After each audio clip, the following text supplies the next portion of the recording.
Thank you. Good morning, and welcome to this August House, where we'll be debating the speech that was given by the President on the 4th of February.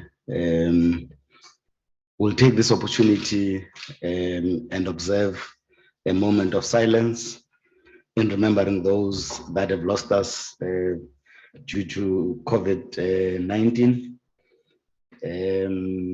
May we bow our heads and respect them.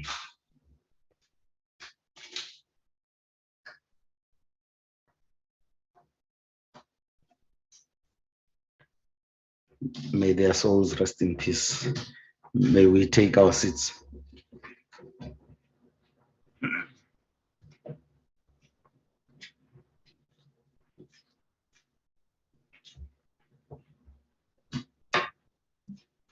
Your Excellency, Mongameli, our Deputy Minister, Amakosi Akona, our Minister who has joined us virtually, no Minister Umtetwa, you are all welcome. I will give an opportunity to the photographers for imzuzu ngabamhlanu. Sithokoze.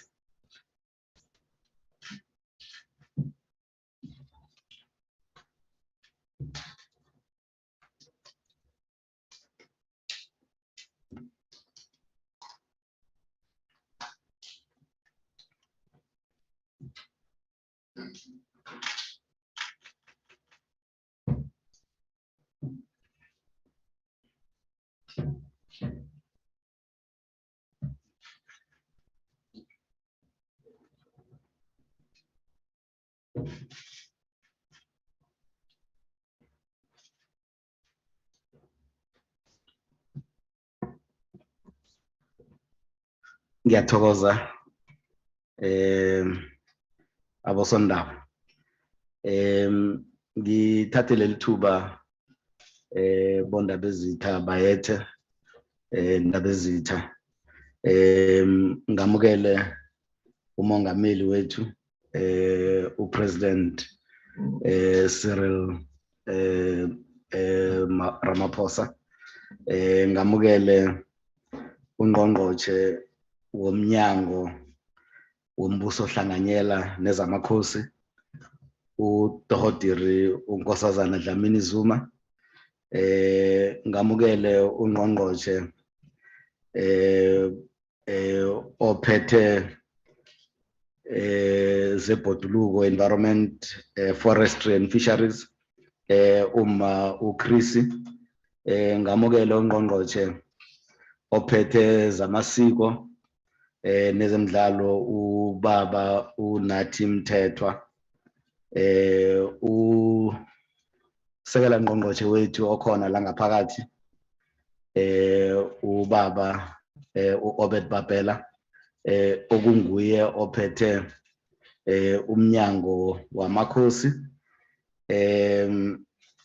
ngamukele bonke labo abanathi ngendlela yokuthintana abasijoyine virtually, usekela sihlalo wendlu yobuholi bendabuko umama uMhlawuli Hlubi, ngilotshise abo MEC, kuno MEC we Northern Cape osijoyine virtually, ubaba uVas, amalunga wendlu lehloniphekileko, abo sihlalo nabosekela sihlalo abakhona ngaphakathi kwethu, usihlalo we National Cohesion Council ubaba uCecil Lefleur, umongameli wehlangano yamakhosi uKhoshi Mathupa Mokoena osijoyine naye ngendlela yokuthintana no deputy wakhe ubaba uPilane okhona la ngaphakathi ne delegation yonke ye Contralesa amakhosi wonke akhona eSouth Africa usihlalo we-portfolio committee ye-COGTA Faith Muthambi namalunga wonke wekomiti lesiberekisana nayo inkosi uShenge inkosi Butelezi olunga leParlamente all chapter 9 institutions abosomabubulo abakhona nalabo abadosa phambili ama foundations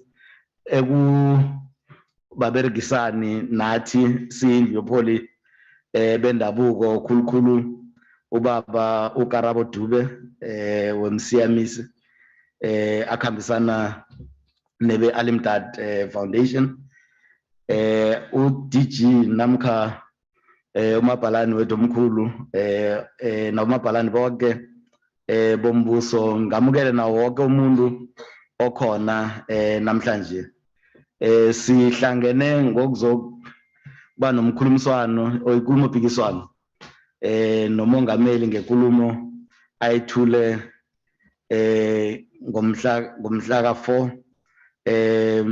kuFebruary iveke epheleleko somongameli kunehlelo lamakhosi esivumelene ukuthi ngiwazi ukuba nenkulumo mpikiswano nenkulumo kamongameli ozokuthoma avule ikundla kuzoba ngusekela sihlalo wendlu yobuholi bendabuko anosandi umama umhlawule angithathe ke leli thuba ke mongameli ngimeme uDeputy Chairperson weHouse bonyana akhulumisane nenkulumo kamongameli. Ngithokoza wamukeleke.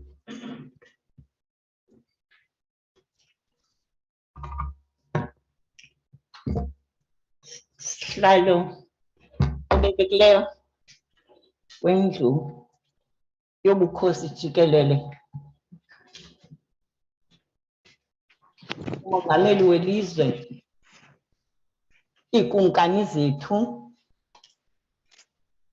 amalungu endlu yenkosi kusuka kuzwelonke kuya kumaphondo to the House of Representatives in the provinces,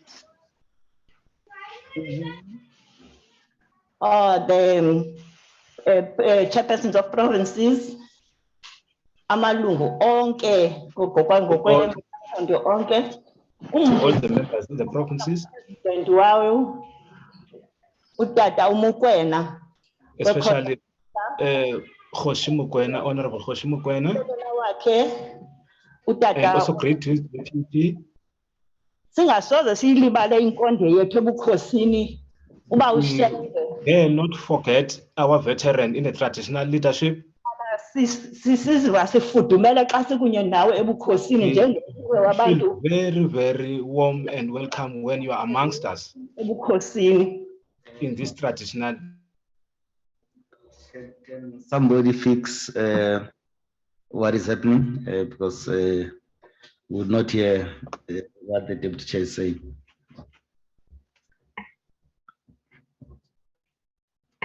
Okay, maybe just for 2 minutes to check what could be the problem.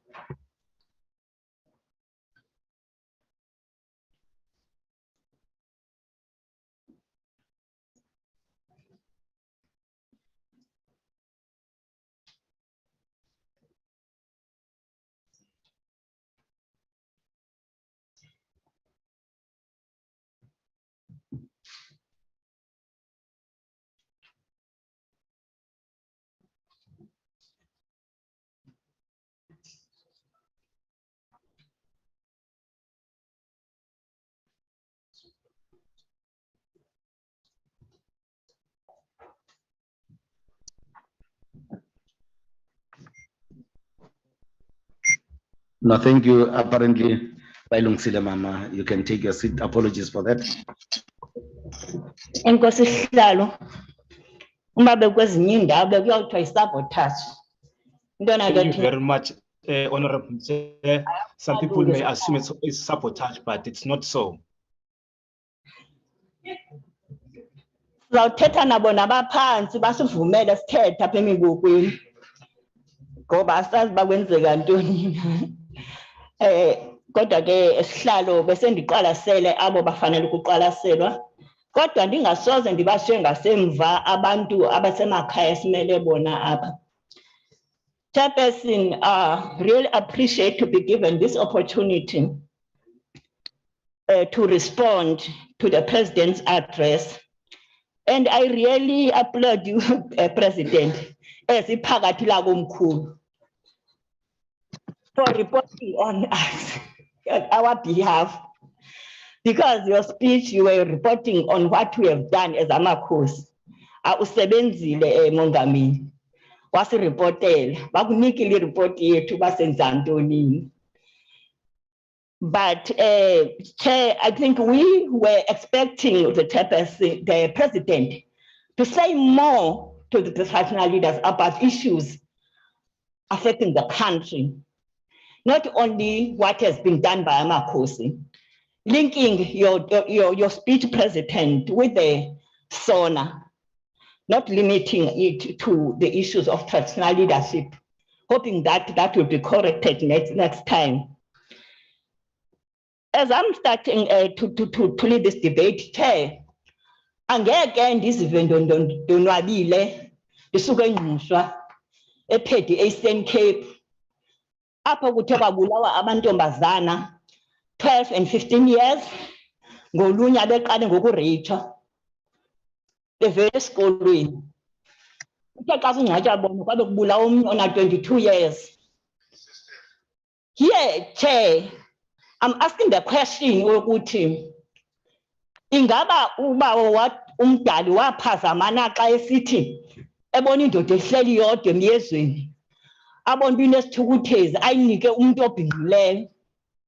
Ngokuba ngosiyabulawa kuyaba there's no need for us in South Africa. Sacela ke Mongameli nisiphendulele uba ngaba sisafuneka nathina nabantwana bethu abangamantombazana lapha eMzantsi Afrika. Okanye sikhangela indawo sawuhlala kuyo sodwa nabantwana bethu. Nihlale ke nina ke ningamadoda agonyameleyo. We have been talking to the government since 1994 to date. We appreciate the fact that our government can listen to us. Traditional leaders are not interested in being listened to only, but the action that will come because of the engagement. We are not born to be beggars, nor recipients of grants forever. Grants must be for temporary measures, Bonkamil, just like food parcels. We are created in the image of God, that we must be self-sufficient to provide sound leadership and guidance to our people. We will not be able to do that due to government not fulfilling the promises. That is including amending the constitution to provide for powers and functions of traditional leadership. We've been singing this song, and as no one couldn't get to chant. Ubaba Ushenga Buthelezi will get on that one. I won't talk much about it. Ubaba wethu ngayo. The institution of personal leadership requires time frame in this regard. We cannot continue with unfulfilled promises by our government. This is making us to be leaders who do not tell the truth. Omanu usithi uthembisa ungezinanto. Hayi abantu bazophinda bakuthembe. There were task teams established in 2018 to take the resolution of 2017 People forward. promise and not deliver. People want. Traditional leaders played their part, but government is still stalling even today. We requested to be autonomous, Mongameli, as the National House of Traditional Leaders and all houses of traditional leaders, but government gave us a department and we appreciate that we have our own our department. It is not helping us to have a government department that has less budget than a branch of her sister department. The creation of our department seems to have been an issue of holding the hue of personal leaders, as opposed to ensuring that Amakosi and their communities are capacitated and reap the rewards of having a department. We are still saying today to you, President Mongameli Welizwe, if you as government were pulling wool over our eyes by giving us a department with no budget, rather take it back, Mongameli. Ingena budget, kaloku usebenza ungekho budget. We have never seen the Minister of Finance in the House, or just for him joining virtually. We have never seen the Minister of Trade and Industry, yet we have Invest Rural Initiative, which is for economic development. We have got agrarian revolution as mechanism to uplift economic development in rural areas. We must, however, Minister, we must, however, appreciate our Minister, Mama Nkosazana Dlamini Zuma, to be part of us in some of the meetings, Minister Didiza, and I really appreciate that department, Mongameli. When we're distributing the farming vouchers, we are still working with them until now. Her department is assisting us. We are also appreciating the partnership with the Department of Social Development under Minister Zulu, and I had active Deputy Minister Mkhopane Zulu. We also appreciate the partnership and commitment by Deputy Minister Chapa, Minister Chris, as Mayor Chairman has already indicated, and other few ministers. These are just few public office bearers whom we have invited. They do respond, engage with us, as we are expecting, looking at Section 20 of our Act. Issue of land, Chair, remains a challenge to all of us. When coming to this issue, Mongameli, I become very emotional. Ngoba I say no, the land must not be governed by the traditional leaders.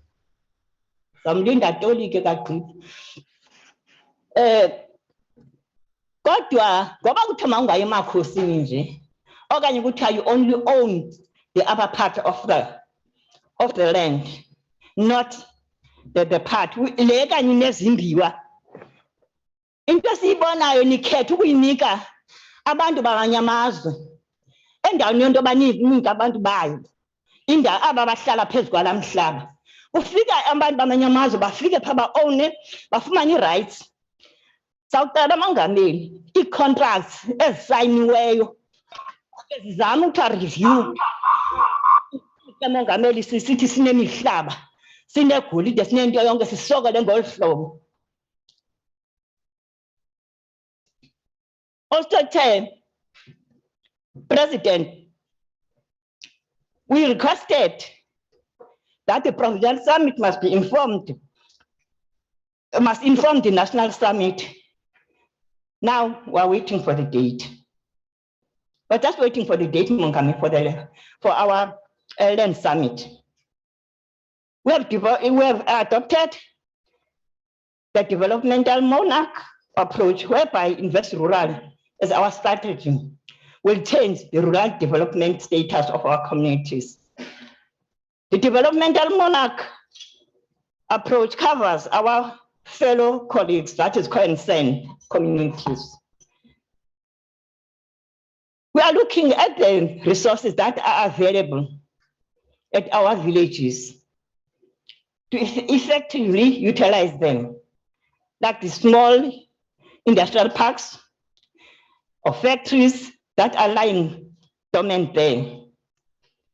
Establishment of skills development facilities for youth and women.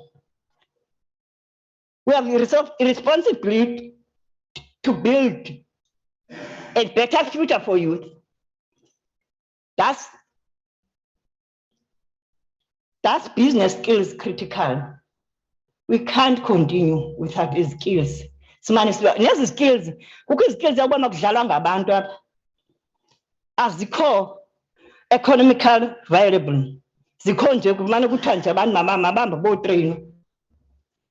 are convinced that working together will give us more impetus in developing our countries and communities. We have proved without reasonable doubt that we can have as many partners as possible to help our communities during this needy time.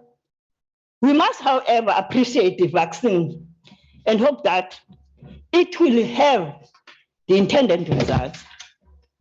Asazi ke Mongameli ngathi iyaqotha. Kukhona izitholo zentobana ze-corruption, kukho amakhosikazi, kuthiwa namakhosikazi ogqirha nathi kaloku sikhona nathi. Zikhona ke ezo zinto, siyacela kuMongameli zesincediswe kuzo iyofika ebantwini. Mr. President, we appreciate the rural crime prevention strategy that was developed and launched in our communities. We believe that the more strategy we put in into this operation, a lot will change in our communities. We therefore appreciate the cleaning up that is happening in SAPS, where senior police who are involved in crime get arrested. This should wrap up to all the DGs to start cleaning their departments. This takes me, Mongameli, to the point 18. Xa sithetha ngocinezelo lwabantu, sithetha ngabani ngoku sikwi-democracy? Because when you are looking at structures, uyahamba uye kwi-departments zethu simnyama, uhambe uye koomasipala ii-managers zimnyama, uye nakwezinye entities we are black. Who is oppressing who? Ufuneka ngoku sijonge into development of the mind. Kuthi thina abantu abanyama uba we have a role to develop one another. Le nto yokuthi Mongameli xa kuthiwa impuku ayidliwa, tawa ayidliwa, but umlomo wempuku uvelile kuwe umsila, impuku seyingaphakathi, kodwa uthi impuku ayityiwa. As leaders, we're saying you can't eat a rat, but one can see only the tail. The rat is already inside. Leaders, impuku sayidlile uhluthi, impuku ayidliwa, impuku ayidliwa, bayingaphakathi. When fighting a crime, let's be realistic. sithethe senze. Enkosi Sihlalo.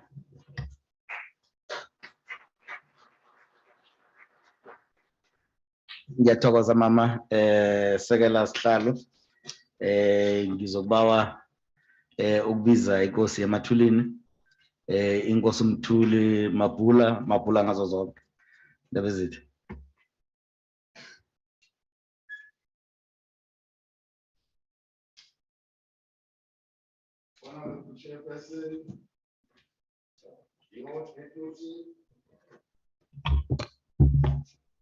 Honorable Chairperson, your deputy,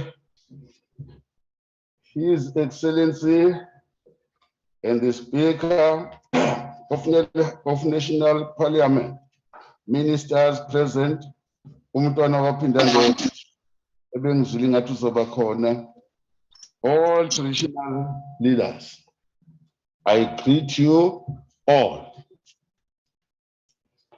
Honorable Chair, I would like to respond briefly to the speech made last week by His Excellency, although it was partially right.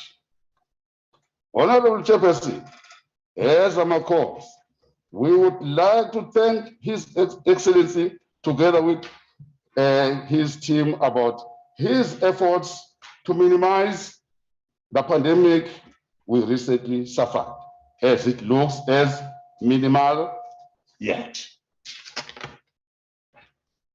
Honorable Chair, I do not want to repeat what is always said by my colleagues, because it looks as if it is a stumbling block to all Amakos living in South Africa. Why is it a stumbling block? It is because we always asking for one and the same thing, and every year in our opening of house and wherever we meet as Amakos. Chair, if a person says, I shall leave no stone unturned, usuke esho ukuthi uzokenta amabhula. Noma esho ukuthi uzokhuluma ngakho konke okuvela from the depth of his or her heart, like myself today, as I'm doing. Honorable Chair, Amakosi are there for centuries. For centuries. Ayakudinga ukuhlonipheka. There is no need for them to ask themselves, watter soort van die government is hierdie met wat ek praat?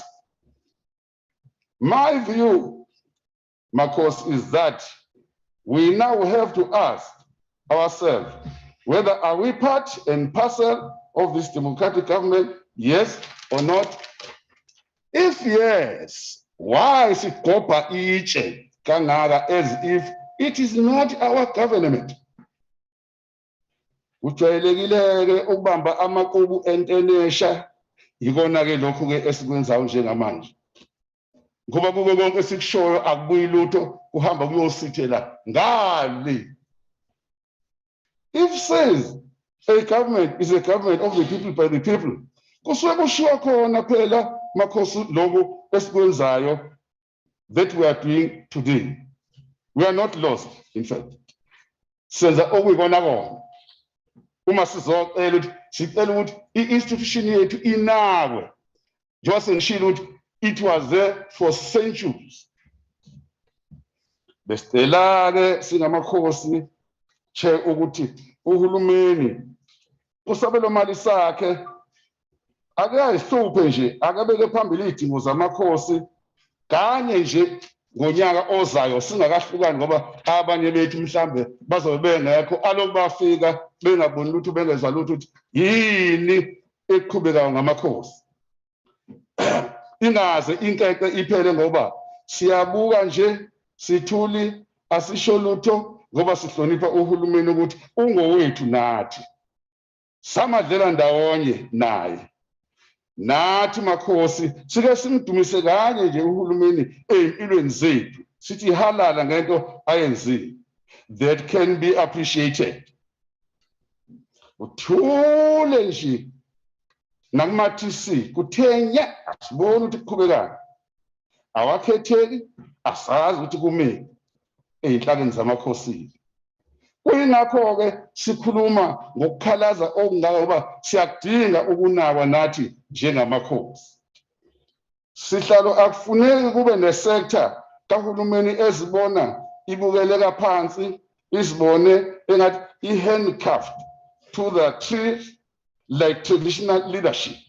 Okuwukuthi-ke lokho-ke sengathi iboshelwe emthini ngey'nsimbi ukuze ingakwazi nokunyakaza. Siyafisa ukunyakaza njengama-politicians nathi kwi-institution yethu. Kwesinye isikhathi, Chair, uhulumeni ubuye ashiswe umlilo azibasele wona yena qo. Kanjani kanje? Njengokubona ama-traditional councillor engekho, thina sawathanda isungulu, nabantu bethu bayabuza ukuthi kwenze njani, nathi sithi silinde uhulumeni, ngisho kona ukuthi naye ubuye ayishise ngomlilo qobo lwakhe. Njengoba sibona ukuthi awasasebenzi yonke i-South Africa kuthunde kuthenya. Ukugibela ingwenya ngelinye ilanga indoda ethile yayilokhu inesifiso sokuwelela ngaphesheya komfula omkhulu ngange-Nile River, which is the biggest river in Africa. Ingazi ukuthi le ndoda izowela kanjani iwelele phesheya. Ngelinye ilanga yayijuba le ndoda yayokhulumisana nengwenya yathi, ngwenya awungigibelisi, khona into engiyifuna ngale, sekuyisikhathi ngiyifuna. Yabe seke ivula umhlane engwenya, wagibela umbhede, wafika lapho aye ney'dingo ayefisa khona ukwenza iy'dingo zakhe. Uma-ke kuyoqhubeka kuhamba this way, iyosisiza ingwenya nathi ngelinye ilanga sifike ngokushesha apha sidinga ukufinyelela khona. Kodwa leso sikhathi asikakashaya. Njengoba wena wabona indoda ilokhu ihleli kodwa kathi ekugcineni yacela ingwenya yathi ingwenya ngibona hluphekile ihamba nayo. Yayomfikisa phesheya komfula wazenza iy'dingo zakhe. Chairperson, the authority of Amakhosi is eternal and will never ever collapse. Chairperson, we also wish to legitimate functioning order of our government to locate itself on a hill in order to be visible or in order to be seen. Our president of the country, we urge you, sir, to elongate more relationship between the existing government led by yourself and the institution of traditional leadership in order to combat an existing disaster, volatile, destruction, mayhem, as well as anarchy that we are in these previous years, I think.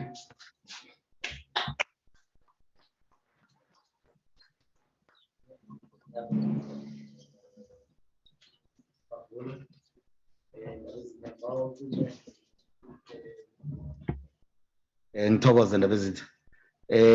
Sizokumema umongameli we-Contralesa ozokungena ngendlela yokuthintana ukhoshi uMathupha Mokoena. Khoshi yakhe.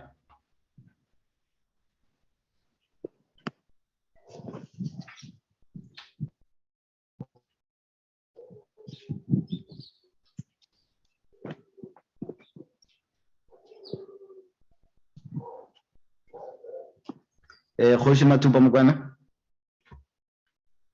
Am I audible, my chair? You are audible, Khoshi.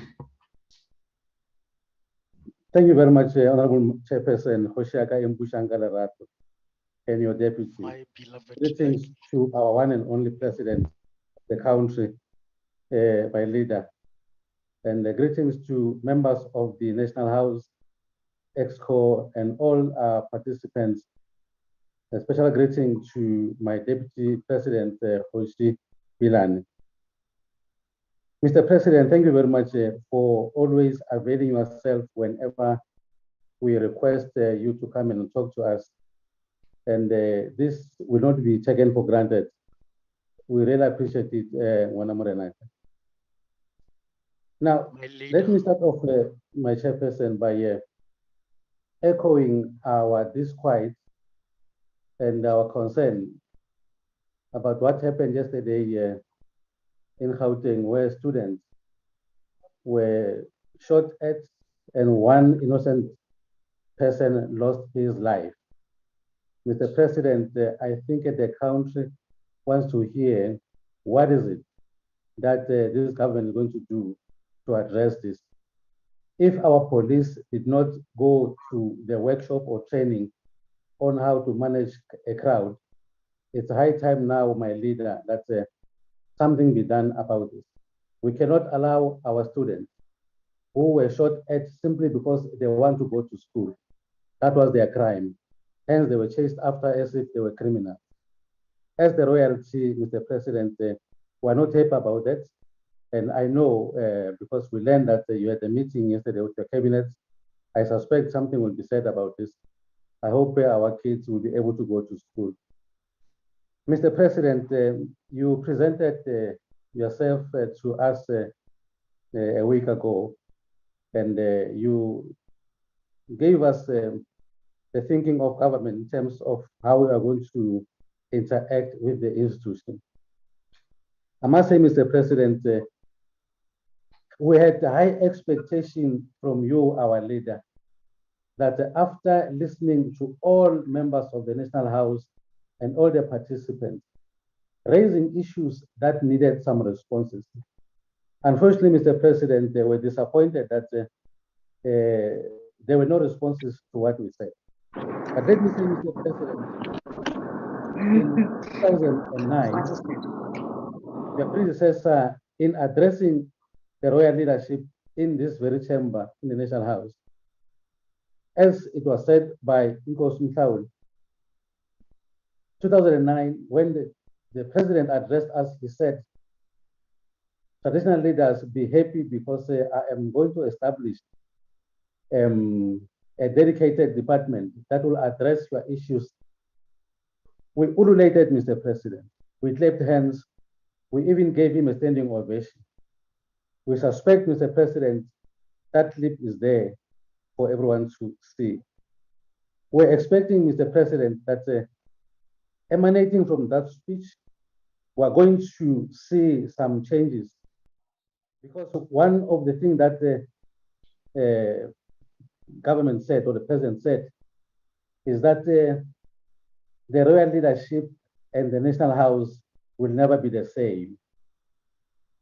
I'm sorry to say, Mr. President, yes, the House is never the same. Only faces changed in terms of leadership. But in terms of what we requested, it is still the same.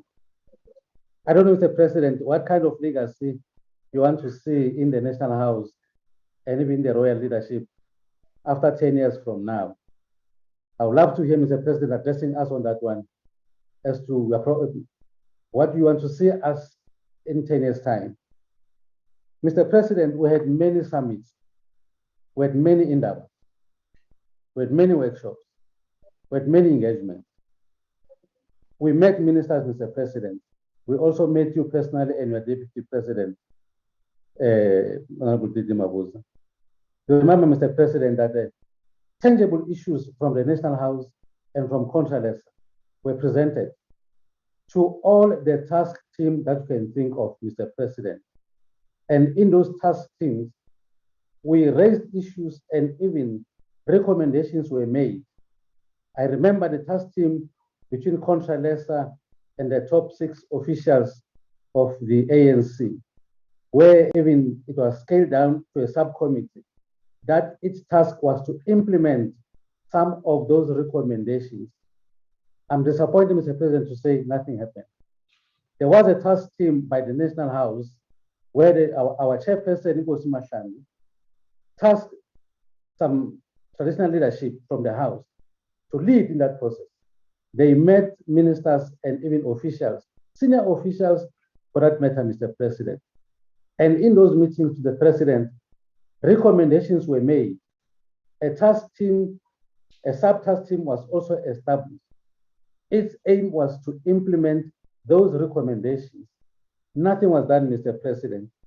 I don't know, my leader, whether we are being engaged just to comply so that each and every year there is a compliance to say we meet and will be addressed by our leader, and nothing happened.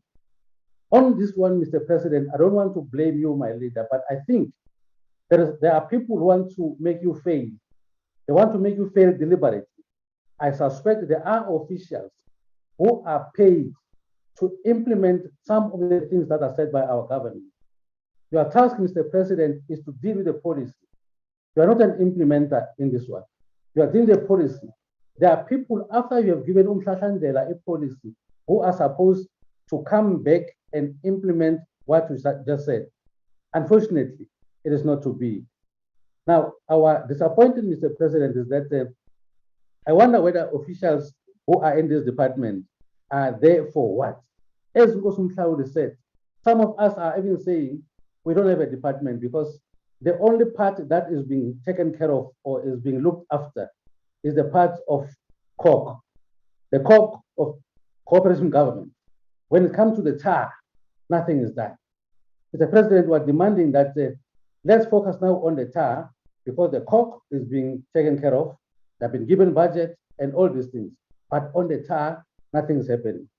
Mr. President, we've been talking, we came to a conclusion this time to say, let us look at things that we feel need to be implemented now. What we have recommended, Mr. President, is that want to look at, for example, on the tools of trade, starting with the budget. Inkosi Tuli just said now that those TCs are just a toy, just to be there, that were existing, but they are not being supported. We want, Mr. President, that a dedicated officials be identified. They be identified, let them look at all the things that were recommended. After having looked at that, they must come and present those to you, Mr. President. And we are suggesting that this be done within 6 months, Mr. President, where those officials must come back to you and give you exactly what happened to those recommendations that were presented by all the task team in terms of budget. Mr. President, we want to suggest again as follows. When it comes to security for our kings and queens, Judge Museneke and Judge Musi, they recommended something that must be done.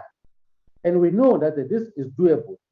But unfortunately, there are officials who are allowing those recommendations to gather dust.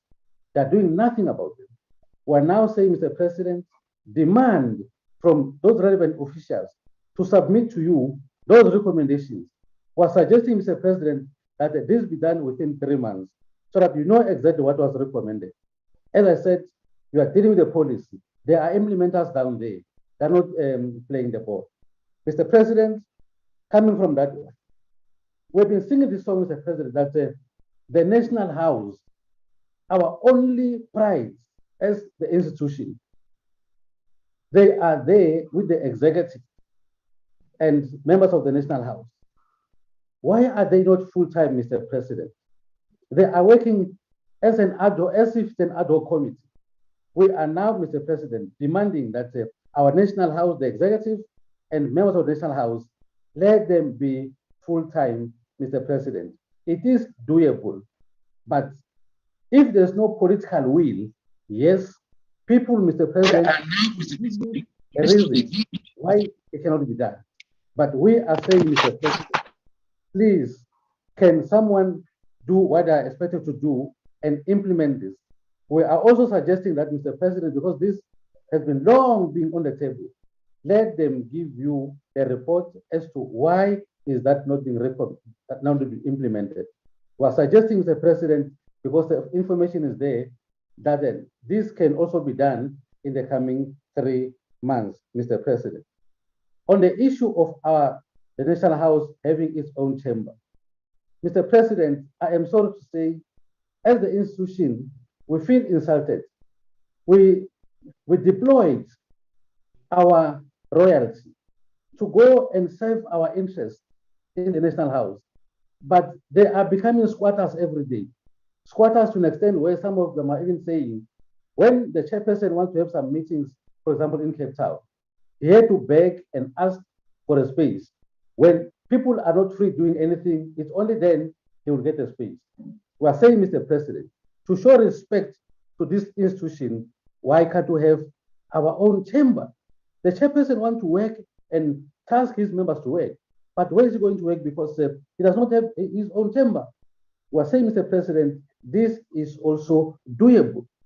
Mr. President, one other thing that is a thorn in our flesh, which I think on this one, there is a trend or tendency by some provinces to depose traditional leaders. It is un-African, it is unethical, it is disgusting. We don't know where it comes from. Mr. President, we know that there are some leaders in some provinces. If they feel that you are a threat to them, they make it easy that they remove you. We are saying as contrary, Mr. President, come to our rescue before something happens, because some families won't just fold their arms and keep quiet. This is a thorn that must be addressed, our president. Mr. President, I wonder whether when people give you some reports about the institution, what is it that they're telling Mr. President? Because from where we are seated, we think not much is being given to you, Mr. President. They are hiding information to you. If I can tell you that one day we'll name these officials who at some corners are saying, no, these ones don't worry, just engage them. Just engage them, it's fine, to keep on talking. The time for some to Mr. President, as far as we're concerned, is no more. It's time now for us to implement all the decisions, Mr. President. Unless if you're saying we don't deserve anything, I think it's good to say, Bonda Bezita, Bamsanda, please don't waste your energy and time. As far as government is concerned, we don't have a room for traditional leadership. Before I end, let me touch on what you said, Mr. President, about 5 years ago, when you were still the deputy president. At Boksburg, Mr. President, you promised us that immediately you came into this position, you'll assist us by transferring land to the royalty and our people. Mr. President, I know you're going to do it, but I want to know when. Because you promised us, Mr. President, and we didn't put any pressure, but because you are this tried and tested politician, whom we trust so much, when is it going to happen, Mr. President? On that one, I am saying, Maranaka, I think we've talked, it's time now to deliver. Having said this, Mr. President, I want to wish you well when you give us those answers. I know those answers will make us smile. From now onwards, we're going to be happy. And don't forget, Mr. President, to touch on the remuneration. On the remuneration, the Department of Culture and your officials, they will tell you exactly what Judge Museneke recommended and what Judge Musi said. But it's just a pity because those who are supposed to implement some of those decisions, Mr. President, they are failing you. I don't want to see you after finishing your term, Mr. President. When you look back, you said, but what is it that I've done to the royalty? I'm afraid to say, I don't want to get an answer to say, I've done nothing. I know you're capable of doing, Mr. President. It's only your officials who are letting you down. If some deployments, Mr. President, are not assisting you, by all means, Mr. President, don't expel them.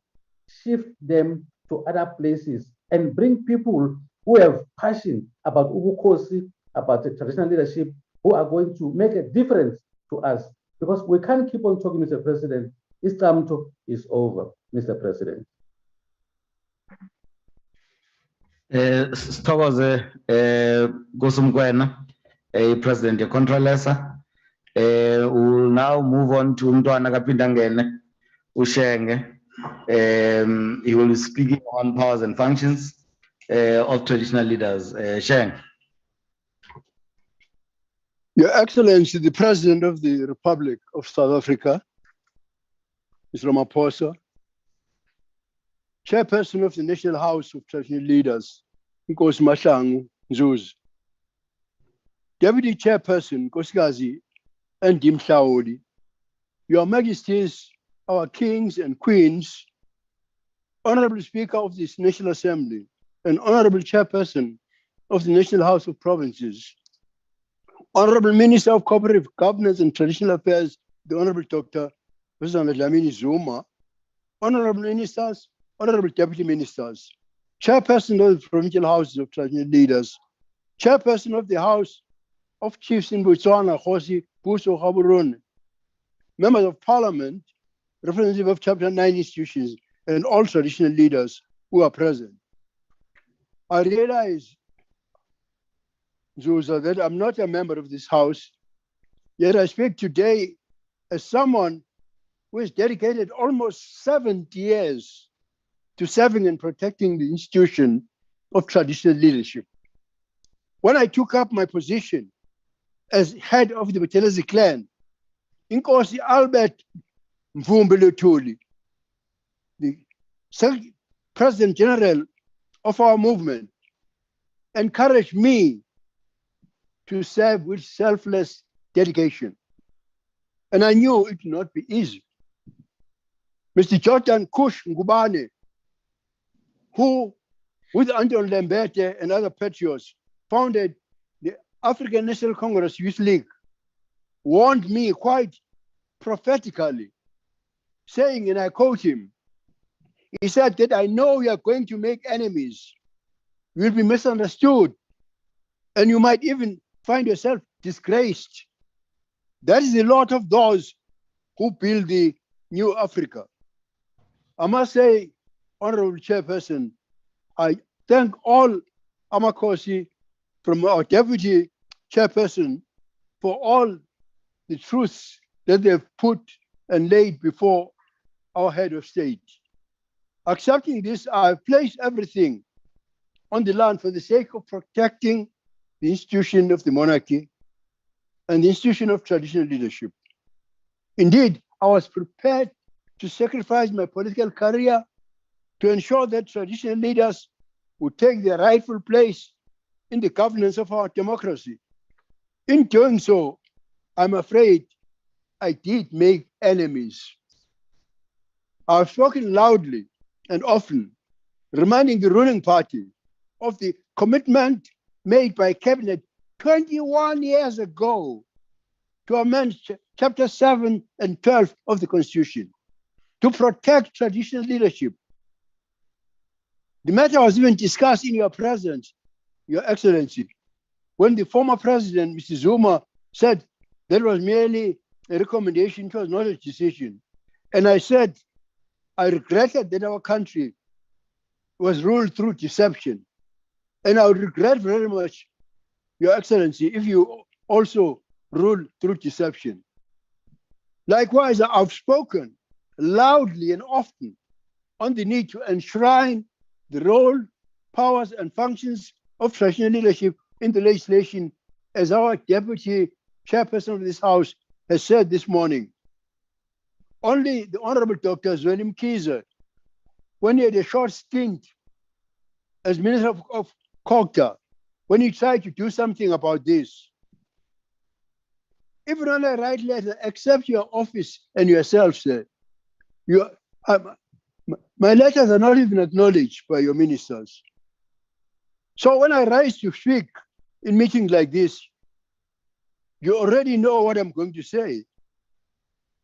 If collaboration, sir, as you suggested, between government and traditional leadership is sacrosanct, then I ask the question, why has government failed for 27 years to create a legislative framework within which traditional leaders can fulfill their governance and responsibilities? Last week, the Honorable President, His Excellency, told the House, and I quote His Excellency, quote, he said, the institution of traditional leadership must be at the forefront of both land reform and the agrarian revolution, unquote. That is absolutely correct. But if our role in securing South Africa's survival is genuinely understood, Why has it not been legislated? Why have traditional leaders been strung along for 27 years, told that we are crucial to local government, but pushed to the side when decisions are taken? As it stands today, only a few traditional leaders may attend meetings of municipal councils, only a few, and their views must be heard by council, but need not be taken into account. And none of them can vote. How is that collaboration in any sense, sir? How is it even participation in any sense, sir? The president said last week that the consultations agreed to last year's will need to be conducted, to quote you verbatim, sir. These are consultations within government on the draft report of the task team established by this House in July 2018. Consultations, which were told in last year's address, were ready to begin. It is again a case of delay and delay. In the meantime, our communities suffer. As others have mentioned, sir, how can the traditional councils have no budget? How can regional traditional houses have no budget? How can provincial have no budget? How can this house have no budget? I think this issue has been very adequately addressed today. How can we have no chamber? In KwaZulu, sir, even R1 million was actually spent by the provincial government on the site for our chamber in KwaZulu-Natal. But later on, that action was abandoned and all this money ran down the drain. Where is the political will to move forward the process of creating a legislative framework? Where is the will to honor what is called a sacrosanct collaboration? It is not for my sake, Your Excellency, that I ask, but for the sake of an institution that since immemorial has been the central to governance, to good governance of our country.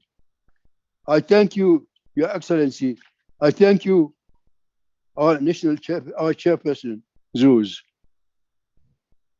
Chair, thank you so much, Ndabezitha. Can we move on to Nkosikazi Ngonyama on legislation?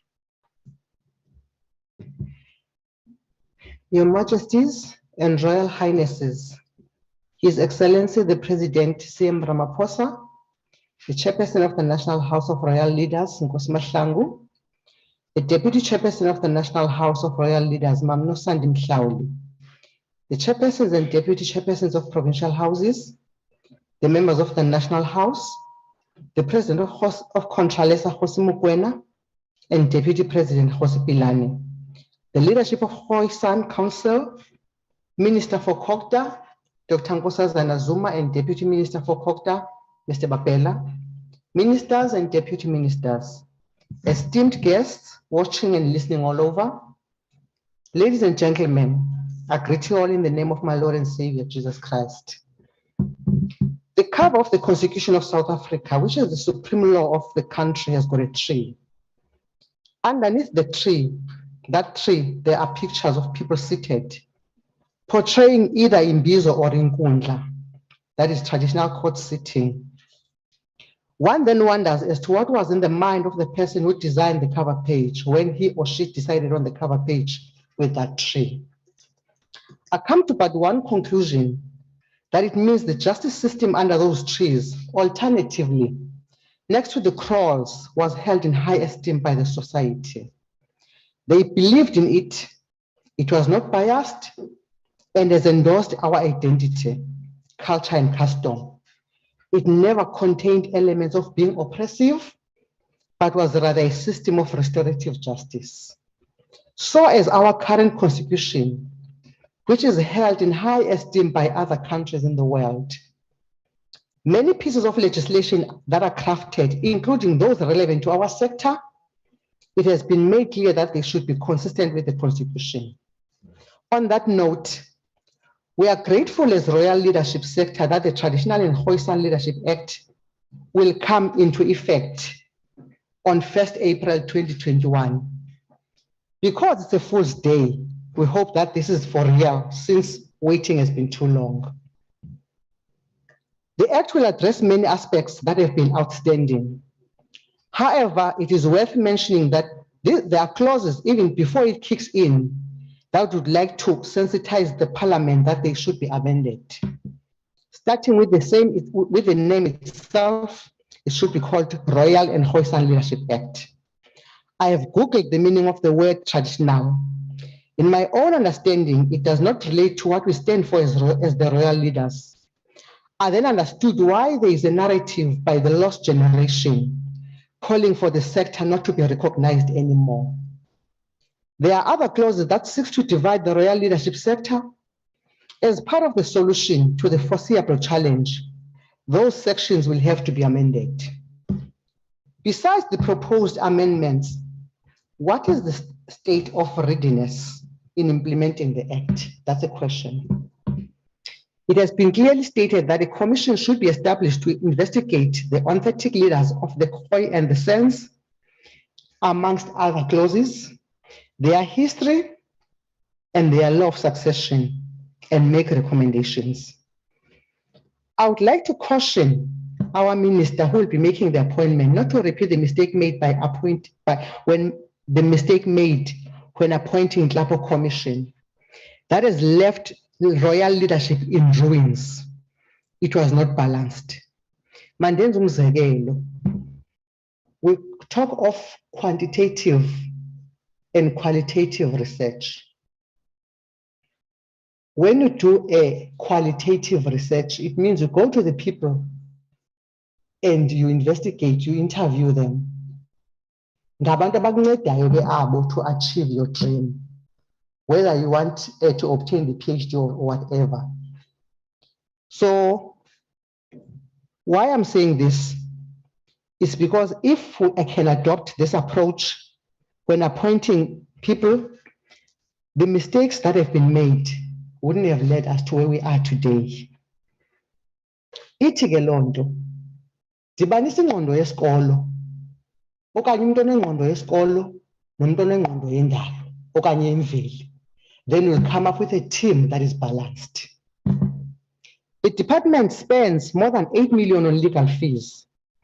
But since the pronouncement of King's Power government, an amount in excess of plus minus 300 million has been spent defending the incorrect pronouncements made because of incorrect and misleading recommendations.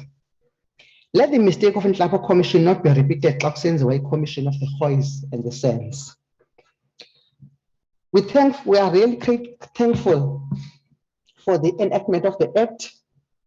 The appeal, I repeat, I hope it is not a dream, because it is enacted ngosuku apho ekuthiwa is Fool's Day. Masithembe through you, Chair President, into yobana yinyani emsulwa leyo enganxengwanga. The Act will legitimize the institution. A lot of damage has happened. Traditional authorities are not properly constituted. By the way, I'm not making a mistake when I say traditional authorities. This is what is recorded in section 211, subsection 2 of the Constitution. For ease of reference, it's here. Traditional authorities. People recommend, as we call for amendment, to be named and called royal authority. Cases have been won against the traditional authorities as they lack locus standi to litigate because they are illegitimate. We are unable to interdict people who loot the land and mineral resources in communities that we lead, thus creating mayhem. Just to cite one case, which is a Supreme Court of Appeal judgment, reportable case number 926 of 2018, between Makhatlaba Mutapo, traditional council, it is referred to in that particular case, as appellant, and Tsepo Matule Mutapo and others as respondents. I will just give you the summary of the case as it pleases this House, Mr. President and Chair, just to prove that we are in deep trouble. The summary, with the full bench taking the decision, it talks about customary law, locus standi, whether a traditional council established in terms of customary law has locus standi to institute action on behalf of Bakhatla Bamutapo traditional community.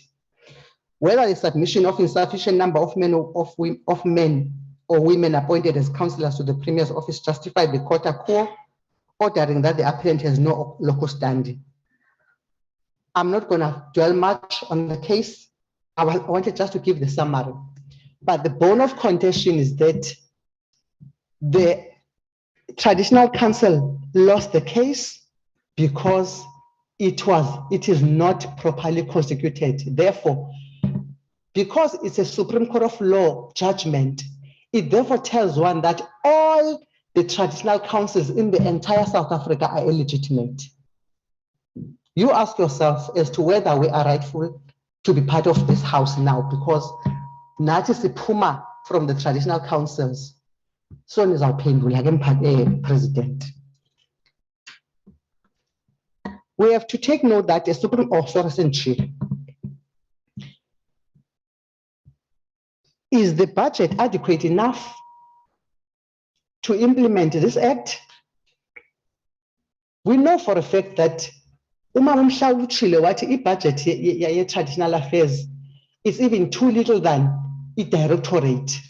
Now the question is, and then we are thrown into the ditch because there's no money to implement the act. And whether that act will it be worth it if it's not going to be implemented? That's the question that one has to answer, Mr. President. You mentioned during your speech that let us come up with solutions rather than complaints. The question is, are our solutions being listened to? Kodwa-ke asizudinwa ukuthetha. Umlomo wasikwa waphola. Ithi into, just increase the budget. We know that we are under duress or the country is under financial constraints. Be that as it may, it doesn't lead into okubana izinto efanele ziyenziwa zingenzeki. So one of the things that needs to happen is for the budget to be increased for this directorate. Singamane sibetha oMr Dipofa, not Mr. Apane. At the end of the day, we are shooting the messengers. They can't implement because there's no money. Coming to the issue of the traditional courts bill, I challenge everyone listening here to go and listen to Chief Justice Mofeng's speech during the funeral of Justice Mtiane in KZN, where he mentioned that him and the late Justice Mtiane visited United States of America on a fact-finding mission on the issue of reviving the important role of the African justice system, paying particular attention on restorative justice. The concern was that whatever is stolen from a person is not paid back to that person, and the perpetrator goes to jail without paying back what they took. They interviewed and interacted with the Nabaho people, the Red Indians, who are the real natives of America, whose land was taken from them. They wanted to interact with the king and the chief, as they are called in America, and the people, and to learn from them and their institution on how to revitalize the African judicial system that we have allowed that those who have been always against everything African to run it down and portray it as the only discriminatory justice system. That to me, African justice system, in my view, is none other than the traditional or community courts, which are serving the people of this country without paying a cent, as opposed to what is happening now. We all know if you want services of an attorney, you have to dig deeper into your pocket. It therefore tells one that many of the people of this country are deprived of an opportunity of their cases being heard because of anamali. Majority of people of this country bahlala baphila ngegrant. uzungibuze if xa ke nembambano ke ngoku okanye ene dispute wanting to engage services of an attorney, where is he going to get the money from? So ukungapasiswa kwe-bill ye-traditional courts, ukungapasiswa kwe-traditional courts bill, zenazi into okokubana nihlukumezile into omnyama ngaphezu koba sekehlukumezekile. The presiding officers would be trained. Is there a budget for that? The assessors to sit in those courts will have to be trained. Is there a budget for that? We are talking of justice ezisebantwini bengabhadalanga nesent. That would be when the true meaning of the quote that says justice not only be done, but it must also be seen to be done will make sense and have a deeper meaning. Do we think the minority people of South Africa stands to lose anything when the traditional courts bill is enacted? The answer is no. Very few of them will go to our courts as an court is loaded. So by doing a traditional court bill, those who are suffering are the majority of the people of this country. For as long as this bill is not enacted, the majority of God's people will have to pay huge sums of money in order to access justice. Is that what they deserve? More so that they are led by the government of the color of their skin. I challenge members of this parliament that may God Almighty awaken your consciences so that you see what you are depriving God's people of by not passing the bill within this building as we speak. For as long as the bill moves back and forth because of the fear of the minority, majority are suffering. We are still using the Black Administration Act 27 years later after obtaining democracy. Is this not a sin, mockery or rape of this democracy? That needs to be answered. The solution, therefore, let the bill be passed into an act and be enacted. However, it is worth mentioning that concerns raised by royal leaders in as far as the discrepancies that will weaken the act should not be ignored. Otherwise, once it's passed without addressing them, the act will be as good as nothing. The initiation bill is also before Parliament. It is also one of the most critical bills that should be fast-tracked. Criminals are ravaging the society and killing innocent lives, whose sin is to want to be men. The devastation trail it has left is unspeakable. The solution, let the bill be passed so as to give legal powers to the institution and manage initiation practice. As I'm about to conclude, Mr. President, through you, Chair, you mentioned that continuous engagements are imperative. What is also imperative are proper consultations, proper processes and procedures followed, and proper advice is given to you, especially on issues of disputes and claims. It is so very much embarrassing when you are literally thrown under the bus because of the decision and pronouncements you make, because you've either been misled or not properly advised, especially on issues of having to pronounce where there has been a dispute on claim for kingship. Solution. We suggest that when being advised, as we believe that the advices are always on paper, kindly ensure that the report under the signature of the chair of the House forms part of your bundle, because that would mean that proper processes has been followed as stipulated in the Act. Chapter 6 of the current Act clearly stipulates the processes to be followed before any pronouncement is made. There is no shortcut where law is applicable. And it has been clearly stipulated what needs to be done and how. Expect litigation papers on the matter of Galega that we have just already pronounced. Yet legislative processes have been properly followed. I'm from Abatembo Dalingebo Kingdom and does not have any interest on issues of Galega Kingdom. But I'm just putting an emphasis on the issues of principle and procedure. Solution. As we have done with the Traditional and Khoisan Leadership Act, we have taken all the time, most probably applying your mind before signing for its enactment. I want to believe that you wanted to ensure that there won't be any litigations that will follow. Also do with pronouncements, especially where a dispute has been raised. In conclusion, there are people who still strongly believe in royal institution. On 16 May 2021, Mrs. Fikile Kuhlase, who is the CEO of the Old Mutual Foundation, penned the following on her Facebook page. Some reflecting after crisscrossing the country with Each One Feed One food relief program of Mandela, Kolisi and Imbumba foundations. Old Mutual SA and Foundation is one of the partners. When I joined the crew, the community development practitioner in me steps out in full might. Must be the cabin fever of lockdown.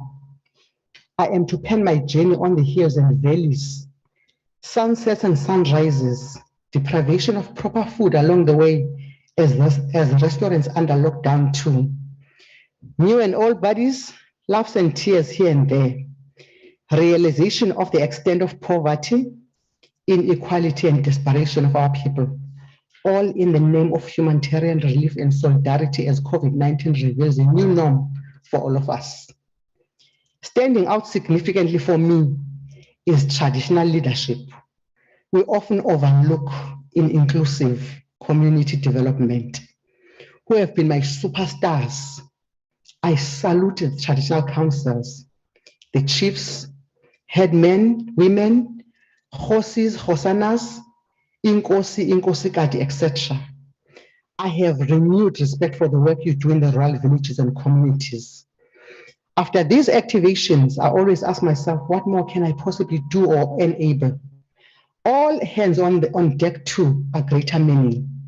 Thank you, Silo Hatang and Richard Mabaso, for making me part of this very memorable experience as we do our bit to make a difference to the most vulnerable. She has been on the ground. I close the statement that she mentioned on her Facebook page. She has been on the ground and saw with her own eyes what we do, what we stand for, and what we are capable of doing as royal leaders, meaning we exist for a good cause. Let us therefore be assisted with all pieces of legislation that will empower us as this sector. Siqhubeke sibheke phambili. Kunzima emntwini umuntu omnyama, noko mangade kube nzima noba seke norhulumente womuntu omnyama. I thank you. Thank you, Mama. Can we now move on to Inkosi Mavuso, who's going to talk about the developmental monarchs approach? Inkosi Zonza, Mongameli, abaphathiswa, inkosi zonke, amagosa karhulumente, naye wonke umntu okhoyo kule ntlanganiso. Molweni. Kumongameli, South Africa is a developmental state, and therefore we have to unfold the concept of developmental monarchs. Otherwise, our institution will be irrelevant and extinct. This developmental monarch issue is anchored, or rather conceived, on the womb of our Invest Rural. And why traditional leaders should participate on issues of development. The strengths of this institution is primarily one, it is strategically placed within rural communities. Continuous legitimacy, command sufficient respect and insight to indigenous knowledge systems, easily accessible, are a unifying thread across political, class, and religious boundaries. Asiniking to a project kwasijonge wasivotele branch chairperson, so that's so influencer a conference thina sikhetha kwamntu nje. Our model, our rural development as both imperative and a process, is about enabling rural people to take control of their destiny, thereby dealing effectively with poverty, unemployment, and inequality through the use of physical, intellectual, and natural resources. It should be participatory in manner in which rural people learn over time through their own experiences and initiatives and how to adapt to their indigenous knowledge systems. The role of traditional leadership is political in nature and has to be tempered by a vibrant, innovative, and visionary community development agenda, which requires a different set of skills in driving this agenda. Indeed, President Ungosi Umahlangu has such leadership qualities, and he needs your support in advancing this agenda. We are seeking to ride on your economic reconstruction and recovery plan you announced as we recover from COVID-19. Rural areas of our country have high unemployment. I think in the last quarter of 2020, unemployment rate was sitting at 25.80, according to Trading Economics. The high matric failure rate, indeed COVID has shown inequalities in our country. Abantwana that do not have access to internet struggled ufunda for their grade 12. And indeed, I challenge the Department of Communications to roll out the broadband to rural areas. The burden of disease profile in the country, Mongameli, is a serious problem. There's high alcohol and drug abuse, violent crime against women associated with incidents of drug abuse, limited access to economic and self-development opportunities, underutilization of agrarian land, and therefore propose to implement a sustainable and people-driven program to address agrarian reform, rural poverty, and underdevelopment that will significantly change the livelihoods and restore the dignity of our toiling masses. And this we take the agricultural revolution it took off the ground too. And we raised expectations and that has not taken off. We intend, Mongameli, to launch our development fund because we see, Mongameli, that there's no will to support traditional leadership from our own government. There are 882 traditional councils in the country. We intend that each traditional council must donate 1,000 rand a month. That will give you 882,000 a month. And times 5 years, that will give you 52 million rand. And we finance our own development.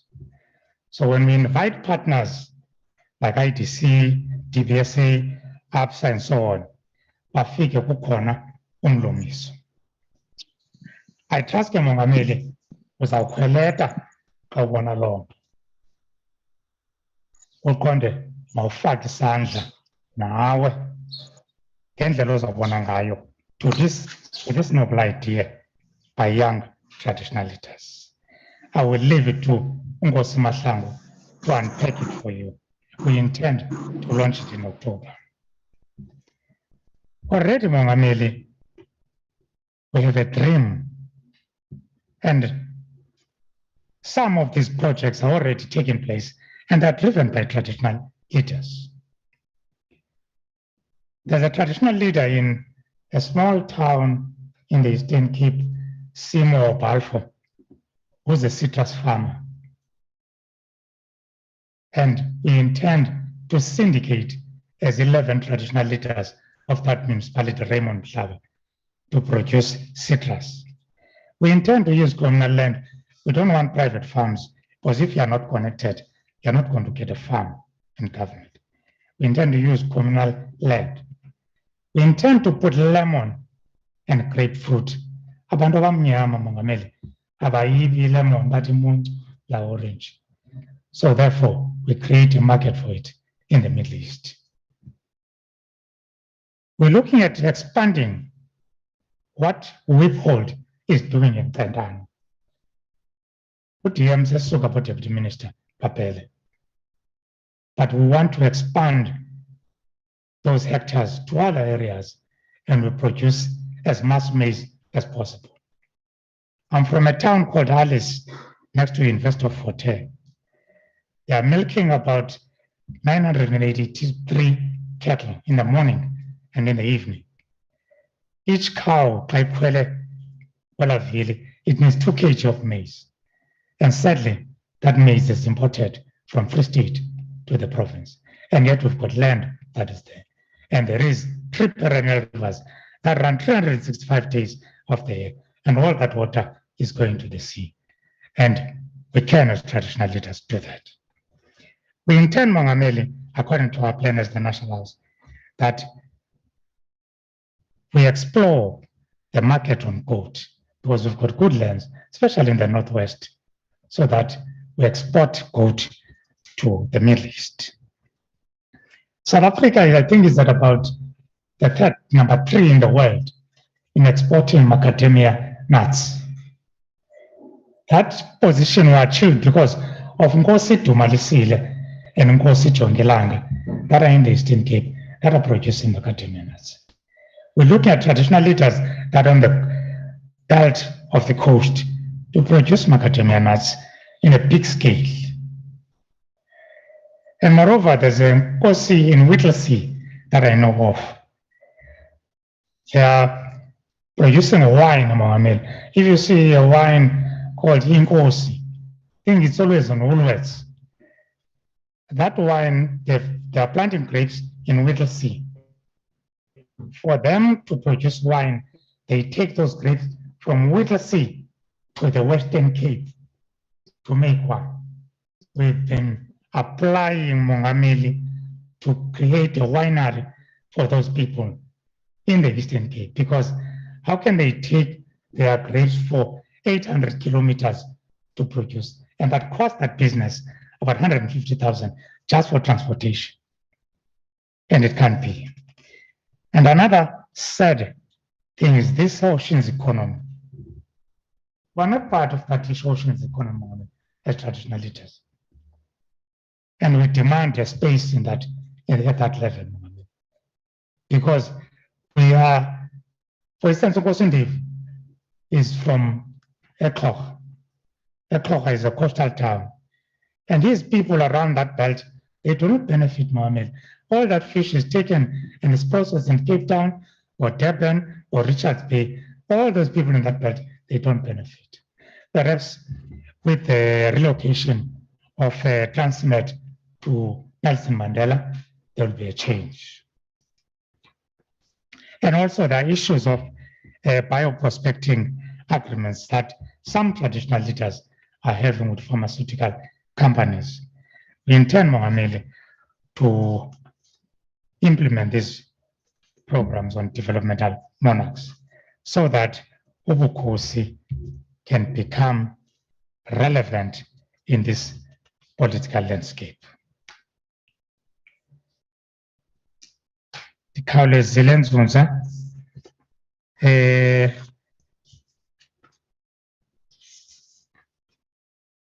Kuthiwa ke Mongameli, kula province ndisuka kuyo, we are the most province with many livestock.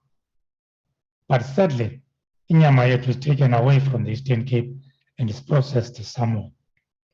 Umzekelo is that out of the dairy that is there in Alice, they take all that milk and transport it to Kucha. And us as Alice community, we don't benefit from that milk. That's sad. So we're looking at forming partners, Mongameli, that we want us to help us. Agri-SA to produce maize, potato South Africa, grain SA, NERPO, and many even the fish industry, pharmaceuticals, Outspan and ZZ2, so that we can expand all these programs for our benefit and the rural communities. We intend, Mongameli, in our model, Rural Invest, to build a synergy with district development model. Here the Warishage DM, Lendoka TDM. Recently, the minister was in the Eastern Cape at Wartambo around the issues of TDM. The king of the Pondoland was not part of that. Traditional leaders were not part of that. The local chairperson of the local house was not part of that. And even me as the chairperson of the Eastern Cape was not part of TDM. But it's a program that is coming from my department. And I cannot stand there, Mongameli, and unpack DDM. I don't know DDM. What is DDM, District Development Model? And where is the handle for the participation of traditional leaders on DDM? And even if you look at the IGR legislation, it does not compel the chairperson of that structure to make sure that traditional leaders participate in the structure. It depends on that chairperson, whether he likes or he does not like the institution, then they can participate. So I think it's something that should be addressed and reoriented traditional affairs towards developmental monarchs. Indeed, Mongameli, we will support the vaccination program on COVID-19. In October, Mongameli, I hope you will pull your ministers to commit on developmental monarchs. Ngos Mahlangu will deal with the detail. We want tangibles, Mongameli. We are tired of it talk show. I mean, I'm a young traditional leader. I don't want to be talked and I don't see action. So perhaps Ngos Mahlangu will unpack further in that. Mongameli, also on your presidential investment conference, we intend before your investment conference to have our own so that we can be able to pilot this invest rural in our areas. Kwakhona Mongameli ke ndikhwelete, when you are going to the World Economic Forum, sukumshiya uNkosi Mahlangu. I notice in all your international trips, especially in economy, ngabe inkosi ziyathetha nge-economy, Mongameli. I wish to be part of a delegation yakho, so that we can begin to foster relations for the institution, so that all these things can become a reality. I thank you. Ngiyathokoza Bele for the presentation. Ngibawa sidlule siye ku Princess Moroka ozokhuluma nge-Invest Rural Master Plan enziwe Makhosi. Princess, you can take the stage.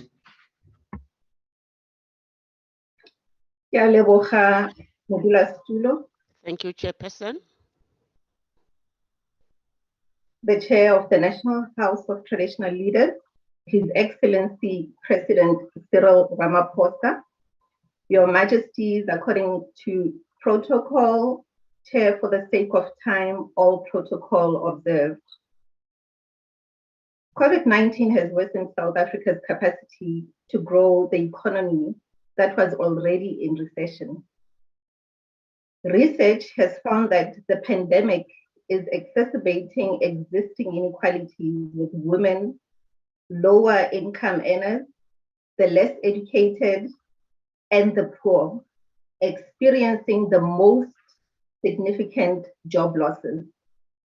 We commend the initiative by the President by announcing the Economic Reconstruction and Recovery Plan for our country and committing to implementing reforms, removing regulatory barriers that increase costs, thus creating inefficiencies in the economy. We must, however, be bold in defining the type of economic growth that will enable, inclusive economic growth, rural development, and infrastructure investment. We advocate for economic growth that helps the people move out of poverty, transform society, create jobs, and drive human development. A successful poverty reduction strategy must have at its core measures to promote rapid and sustained economic growth.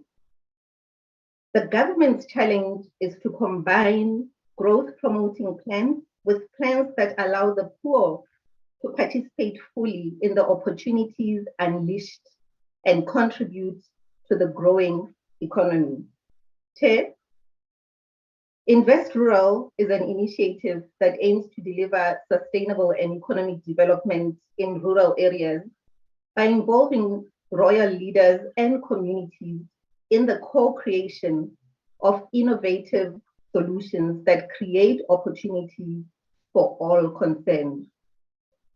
It takes an entrepreneurial approach, packaging full challenges as viable projects capable of attracting impact investment from all social sectors.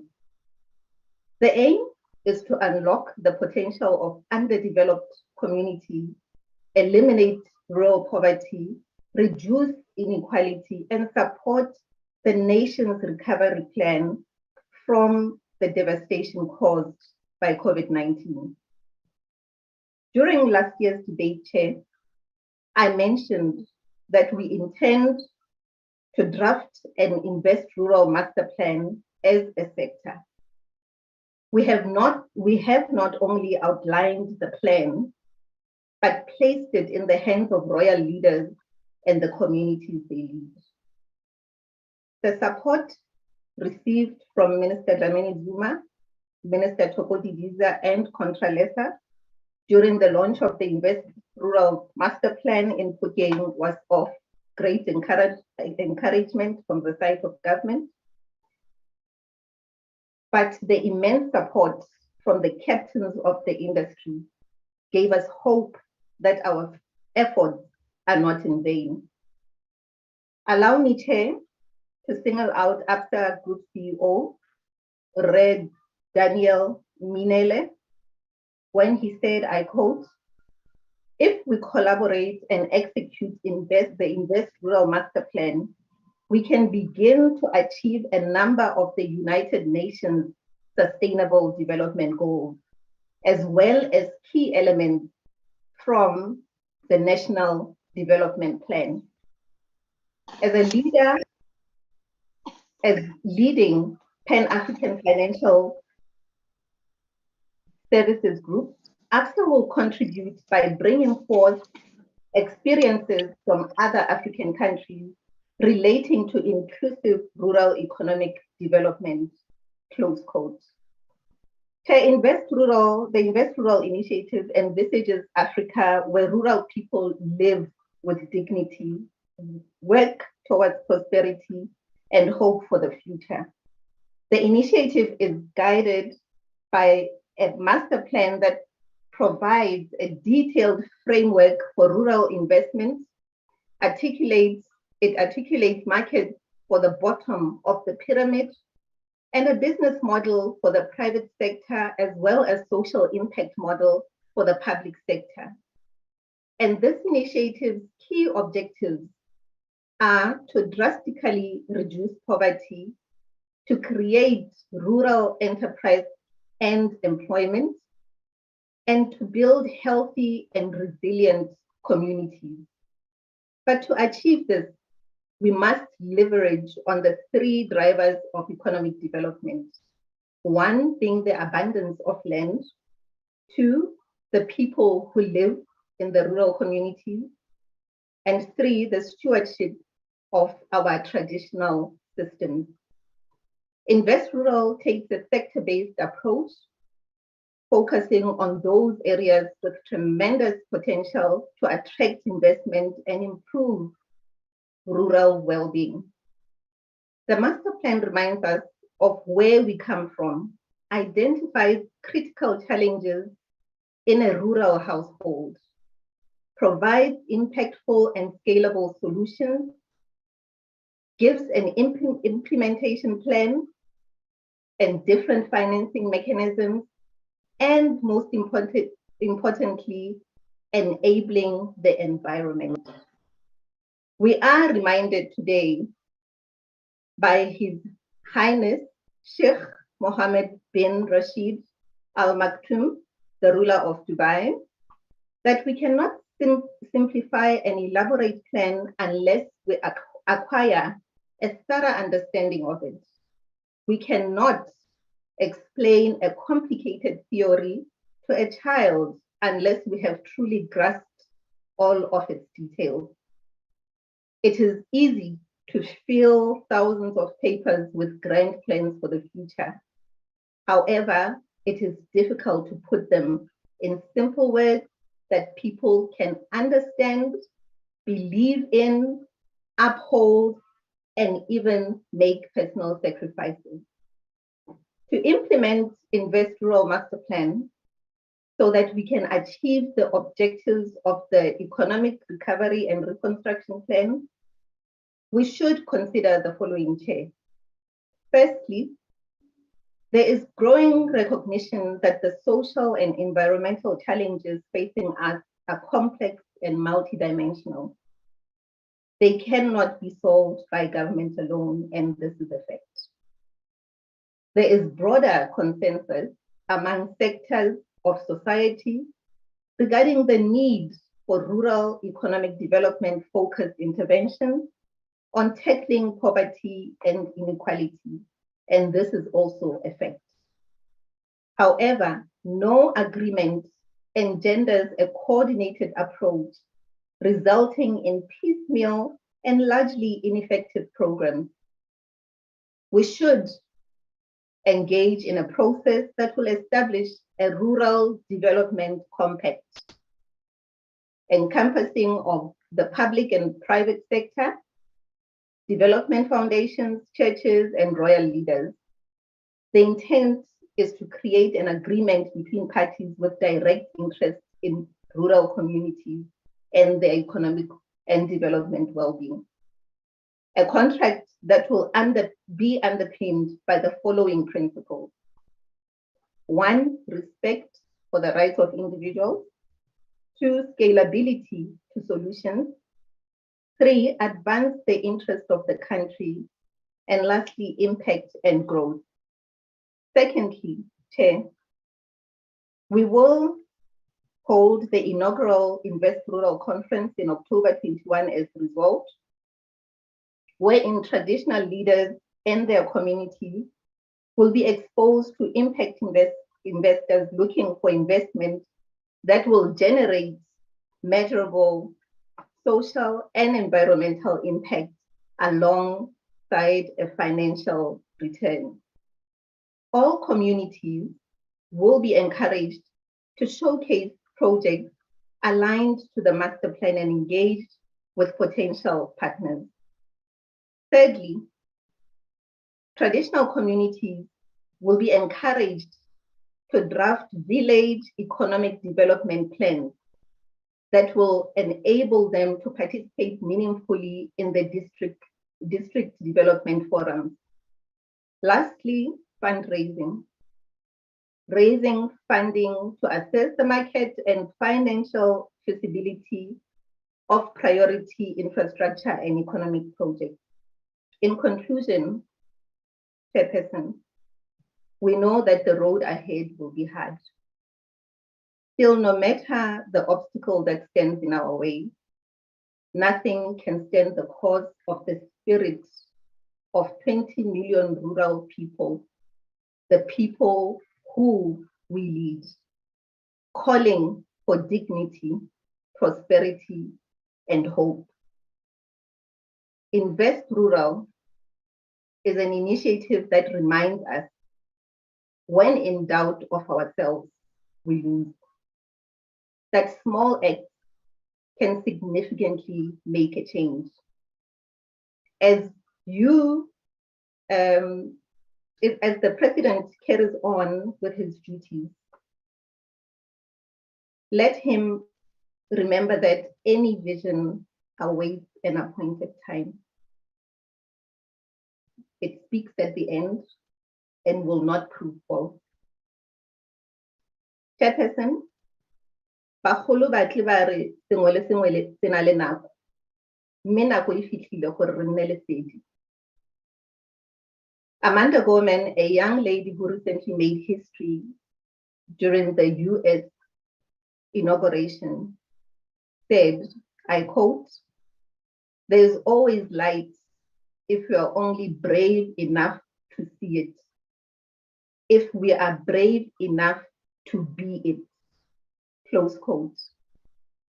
Me kare modimo o re thuse. So help us God. I thank you, Chair. Asimbetheleni izandla. Sithokoze Nkosazana Gaboyilelwe with the presentation that you've made on this bold program that we have started as a sector, which will also include road shows for the coming 6 months to make sure that our communities know exactly what we are doing with this. I would now invite the Deputy President of Contralesa, Khosi Pilane, to talk on political agreements.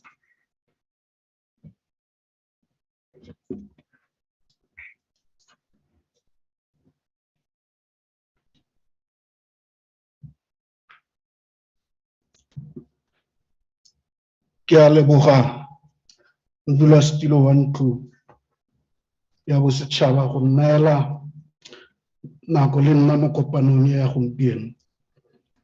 Motlotlegi Tautona Re Matamela Cyril Ramaphosa, molaodi wa palamente kgotsa molaolakgotla, Mme Thandi Modise, tona ya lefapha la puso tshwaraganelo le tsamaiso ya bogosi, motlotlegi Ngaka Nkosazana Dlamini-Zuma, le motlatsa tona, matona a mangwe le batlatsi ba bona, Kgosigadi Nhlauli, motlatsa modulasetulo wa ntlo ya bosetšhaba, Presidente wa Contralesa Kgosi Mathupa Mokoena, modulasetulo wa mokgatlo wa Cohen San Re Cecil Lefleur, maloko a tlotlegang a ntlo ya bosetšhaba, baduladitilo ba dintlo tsa diprovinse le maloko, batlotlegi botlhe le badiredi, ke a dumedisa ka pula. Many issues have been traversed by the previous speakers, Honorable President. I will try not to repeat what they have said, but to try and emphasize for those that need some emphasis or further deliberation.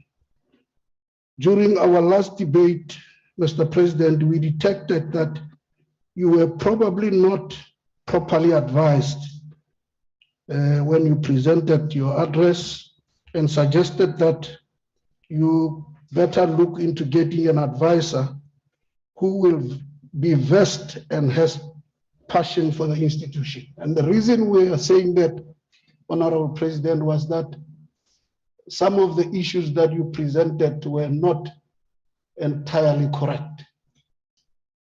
And it was not sitting with us to see you mentioning things wrongly, President.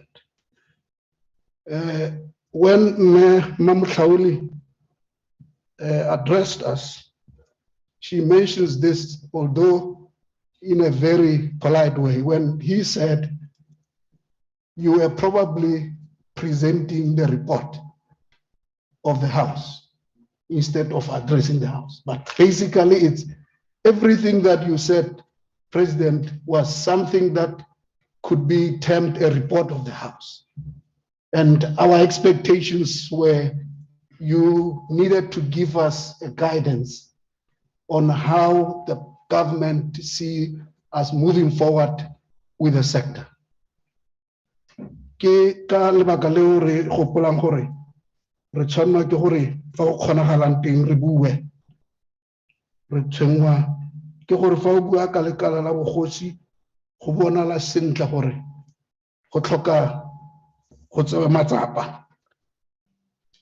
Re buile mo nakong e fetileng re tla ka dintlha tse Presidente o di amogetseng. Some that we thought were best solutions, and you even agreed on some of those. And unfortunately, in your speech, we have not seen anything in that. We have not heard the President indicating what we have agreed on, what we have achieved, and what was left out that needs to be addressed, and what were the problems. And we expect, President, when you address us, please let us move forward, because we cannot expect to have change when we don't change in doing things. We therefore feel that in future, President, let us try to be directive. We expect your address, President, to be matching orders for the sector in the coming season or financial year. And we must then take stock at the end. Have we really achieved what we said we are going to do? And if not, why, and how do we correct that? We are worried because the areas are rural areas. They have really been left out. We have now experienced this problem in COVID. In other urban areas, bana ba dikolo ba ne ba kgona gore ba tswelle ka dithuto tsa bona, virtual learning. Ko di areas tsa rona, they were stuck because there's no connectivity. Now, it cannot be correct for all the time our areas should be somehow be left out. In our last address or debate, we indicated that there is a willingness to create infrastructure development fund, Mr. President. And you somehow endorsed it. You saw it as a proper and good initiative. And we thought or expected that it must be something that can be followed up. And up to this stage, it does not even appear. Now, as if we were prophesying that there would be a need for infrastructure, in particular communications. So we can mention a lot of them, President, but our plea, please let us stick to the rules. If President addresses this House, he must come up with policy and directives so that we can now have a direction. So we have even tried as Contralesa President to engage with the ruling party. Of course, we also extended to other parties because we wanted to find out what is really the problem. We want this sector or institution to contribute to the transformation of our country. It cannot be correct that the people at the rural areas are always poorer, underdeveloped, underserviced, and we just keep coming here. We discuss issues and nothing is taken serious about it. Of course, there are many other issues, provinces are involved in it, that are wrong. But we were saying, use us, we are here. Unless a president indeed what other people are saying, that the government wants to do away with us, which would be a serious mistake, because we still have that constituency that you can access easily through us.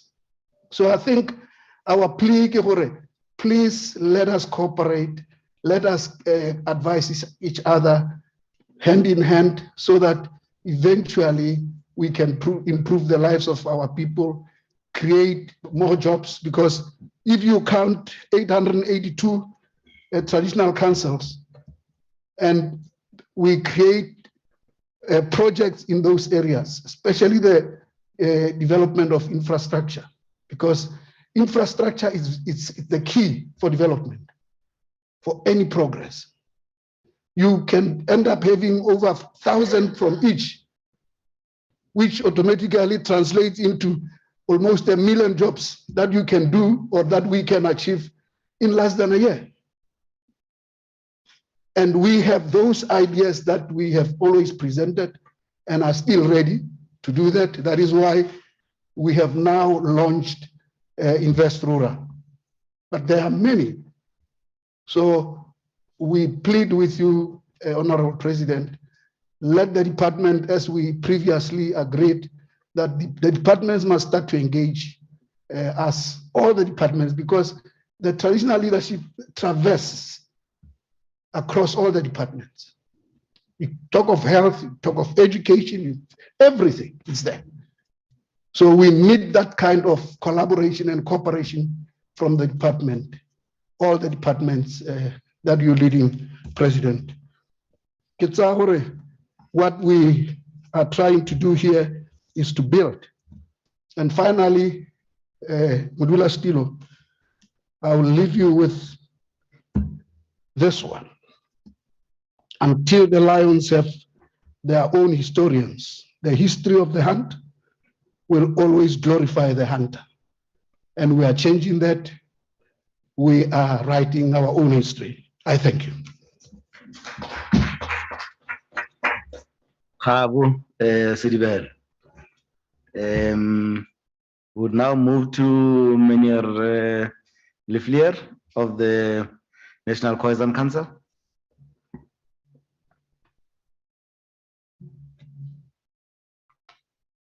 Honorable Chairperson, Kosi Mshlanga, Deputy Chairperson, Kosi Mshwauli, His Excellency President Cyril Ramaphosa, and the President of the Republic of South Africa, all the ministers and deputy ministers that are present here, Honorable Royal Leaders of the National House of Traditional Leaders, the Vice Chair of Controlesa, Kosi Pelani, chairpersons of provinces that are here, and all protocol observed. I come before you all this morning, sisters and brothers, on behalf of the Khoi and San descendants under whose mandate we stand here today.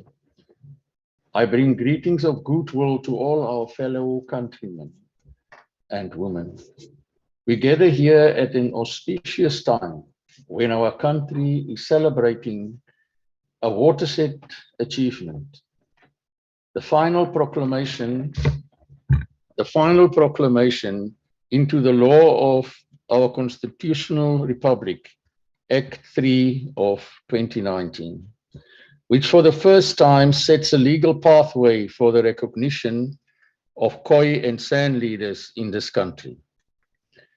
This is truly a momentous achievement in that, for the first time, there's a legal instrument through which the leaders of the Khoi and San South Africans can be recognized. We want to thank you, Honorable President, and also the Cabinet, as well as the officials of the Department of Traditional Affairs, for all the hard work that went into this achievement.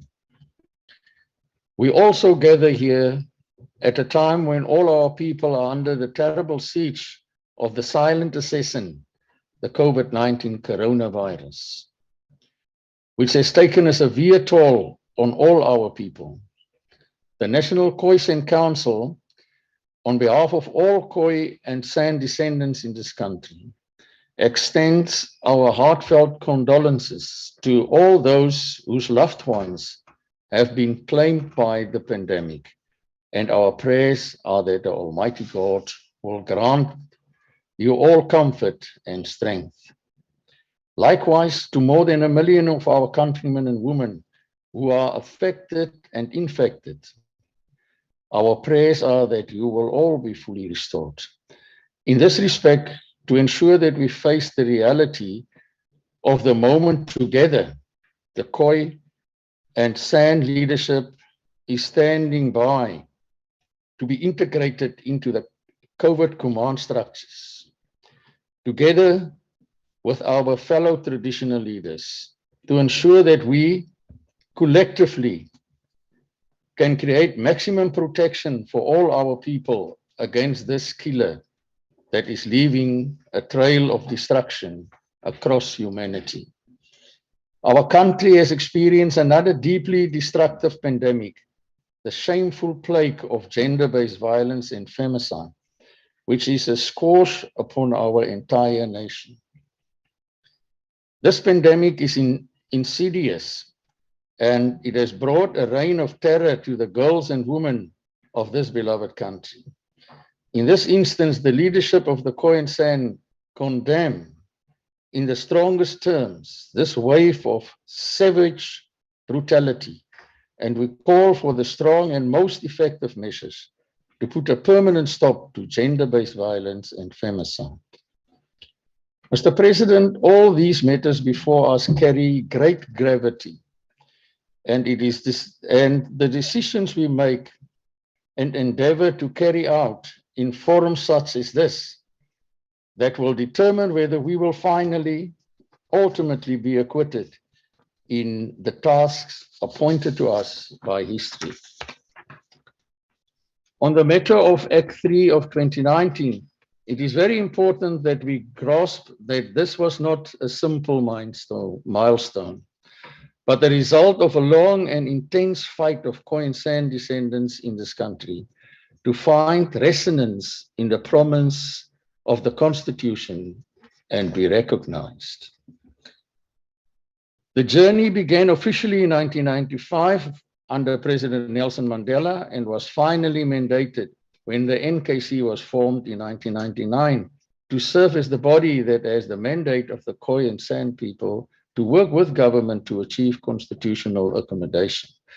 Act 3 of 2019 completes one part of that mandate in that it is promulgated and proclaimed and will go into effect on the 1st of April 2021. Like many of you in this house, we take great pride in the fact that the Khoi and San have waged a valiant struggle to have their identity validated, and that the logjam has been broken with the passage of the Traditional and Khoi San Leadership Act. This is a critical achievement, and it leads us through a legislative process through which the intent of the framers of the Act has to be realized within 2 years.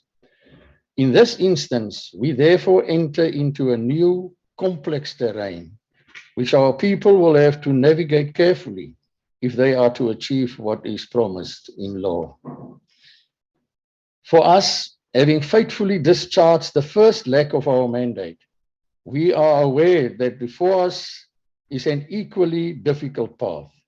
The second part of our mandate is the part that is now before us. We have to ensure that constitutional accommodation is fully realized and that what is law is actually fully implemented. We call on the South African government to be mindful of the history of brokenness that our people have endured. The injustice of being made invisible for 25 years of this democracy. We are in the same vein aware that our people have endured a history of sleight of hand and of broken promises. So even as they celebrate this watershed victory, they still exist in the space where they, as descendants of the foundational Khoisan San, are not yet officially recognized. We therefore call on government to fully empower the NKC with proper and appropriate resources to play a meaningful transitional role, to ensure that there is oversight over the legislative process and that we are consulted on the terms of reference of the commission charged with the recognition process. We need to prepare all our Khoisan San communities so that they can participate in the legislative process of recognition, having been fully capacitated. Further, in terms of land reform, it is clear that President Ramaphosa, you has acted on the call from the ground level South Africans on land reform and has created specific structures, even research structures, to give effect to this critical matter. Now that the Khoisan have been formally recognized, we call on you, Mr. President, through the executive to make the call for the inclusion of the Khoisan San through the NKC into all commissions and structures directly charged with the land issue. Up to now, the Khoisan San representatives were excluded from the main activities of the land reform process in South Africa.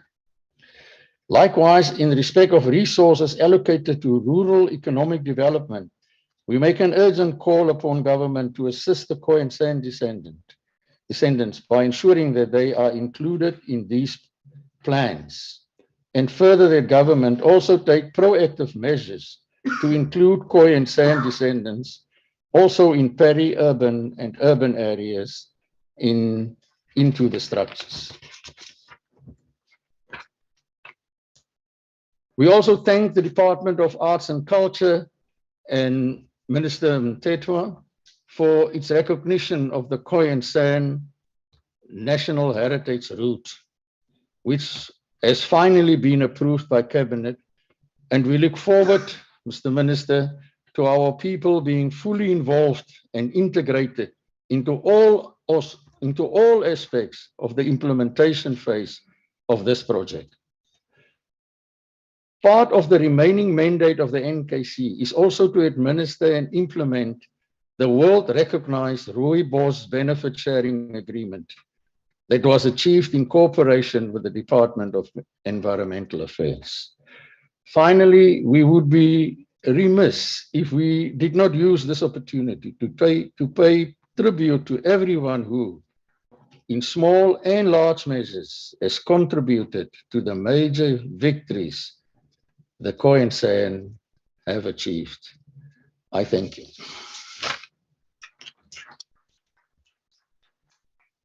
Thank you so much, Mr. Leflier, for that address. I think this, we are at the end of presentations by different speakers from the House. Noko bengiba ukuthi ngihunyeze amaphuzu ambalwa engicabanga ukuthi umongameli uzawathatha njengomphako as he comes to address us. Mongameli, ngicabanga ukuthi inkulumo yamakhosi in the main, traditional leaders are requesting a date for the Presidential Land Summit since 2017 until today. I think the issue of provincial consultations, it will take forever because we have a lot of provinces that would say they don't have money and all sorts of things. But if there's a date, everyone will work towards the Land Summit date that the president would have said, or else would be talking about it until new administration comes. And since 2017, we've been pushing towards that. I think that's what Amakosi are saying. Secondly, Amakosa saying the amendment of the constitution to provide for expropriation of land without compensation, that 87% of the land which is in the hands of government, churches and private sector should be returned to the rightful owners. Umzabalazo nezipi phakathi kwamakhosi namakuwo has always been about land. So we need to always remember that. They are also saying adequate support should be given to the structures of traditional leadership, which includes tools of trade. Capacitation of the institution of traditional leadership to be able to render its responsibilities. Also, Honorable President, Amakos have been talking about participation in the National Council of Provinces, of which there's been a proposal that has been there and a resolution that was taken in 2017 that we need to have representation there. Also saying that we must provide, or the government must provide, support and increase cooperation between government and traditional leaders for the development of rural areas. We are saying constitution must be amended so that it provides for the powers and function. And I think Umtwana has always been reminding the government about this. And I believe that I think it is time that there is action. We can't talk about this for so many years and there is no one that says, finally, let me listen and see what is it that one can do. We are also saying that the full-time status for members of the House must be considered. We are also calling for the tabling of a plan of action for the implementation of the traditional and cohesion leadership.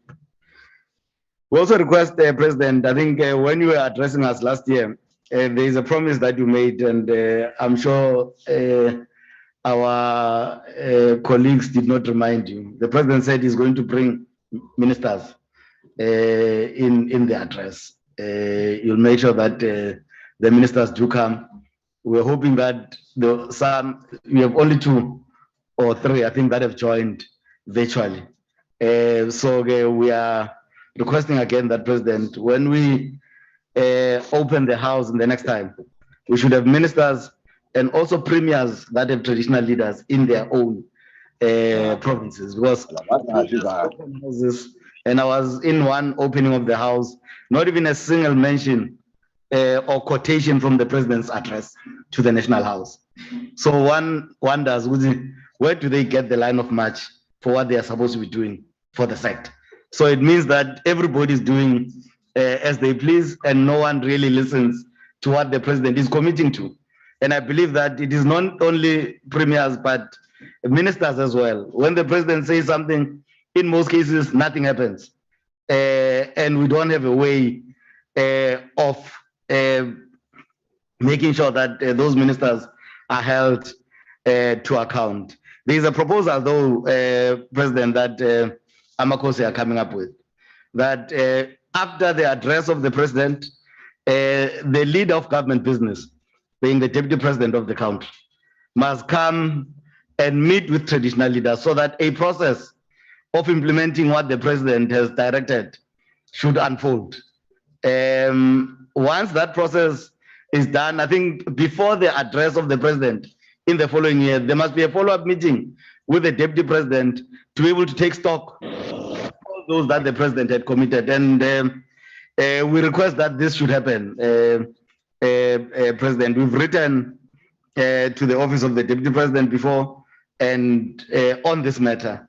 And we are pleading that if we are to take our issues seriously, this has to be done. We are also encouraging our Deputy Minister to arrange a roundtable discussion with all other Deputy Ministers in the economic cluster.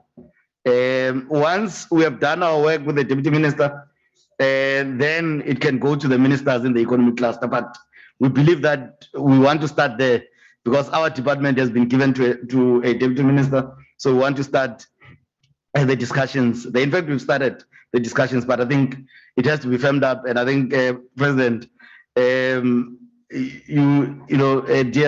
some President might also have to follow up if that is happening.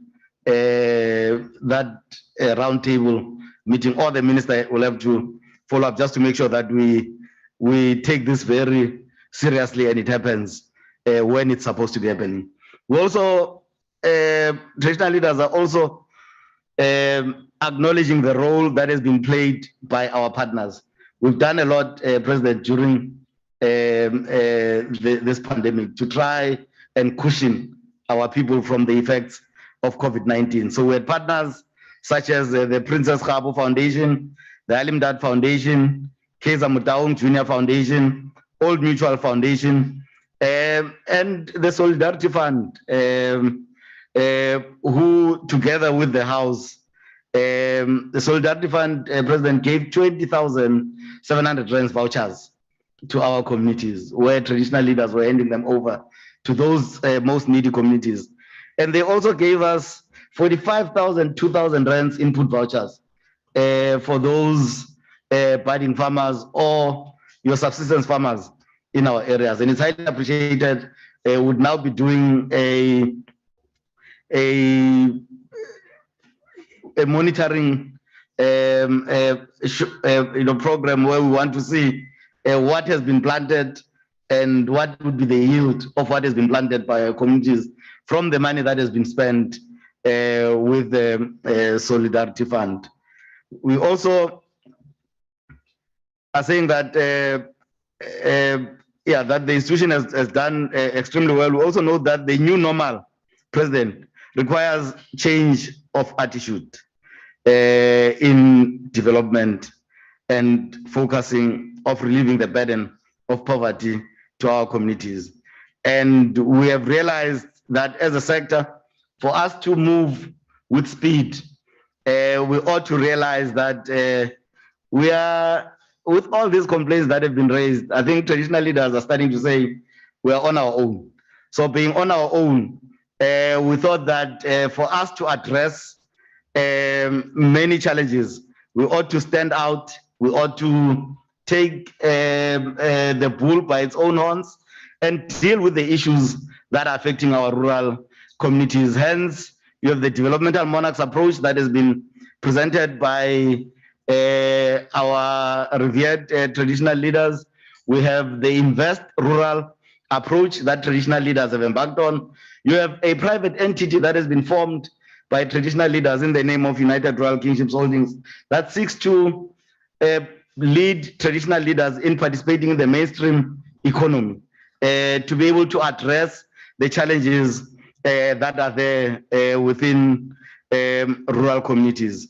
So we also, President, request that we will be setting up an Invest Rural office, an office that is going to focus mainly on Invest Rural. So we'd want support on that office. I've started communications between myself and Ndade Khosi and Sura Mkhop.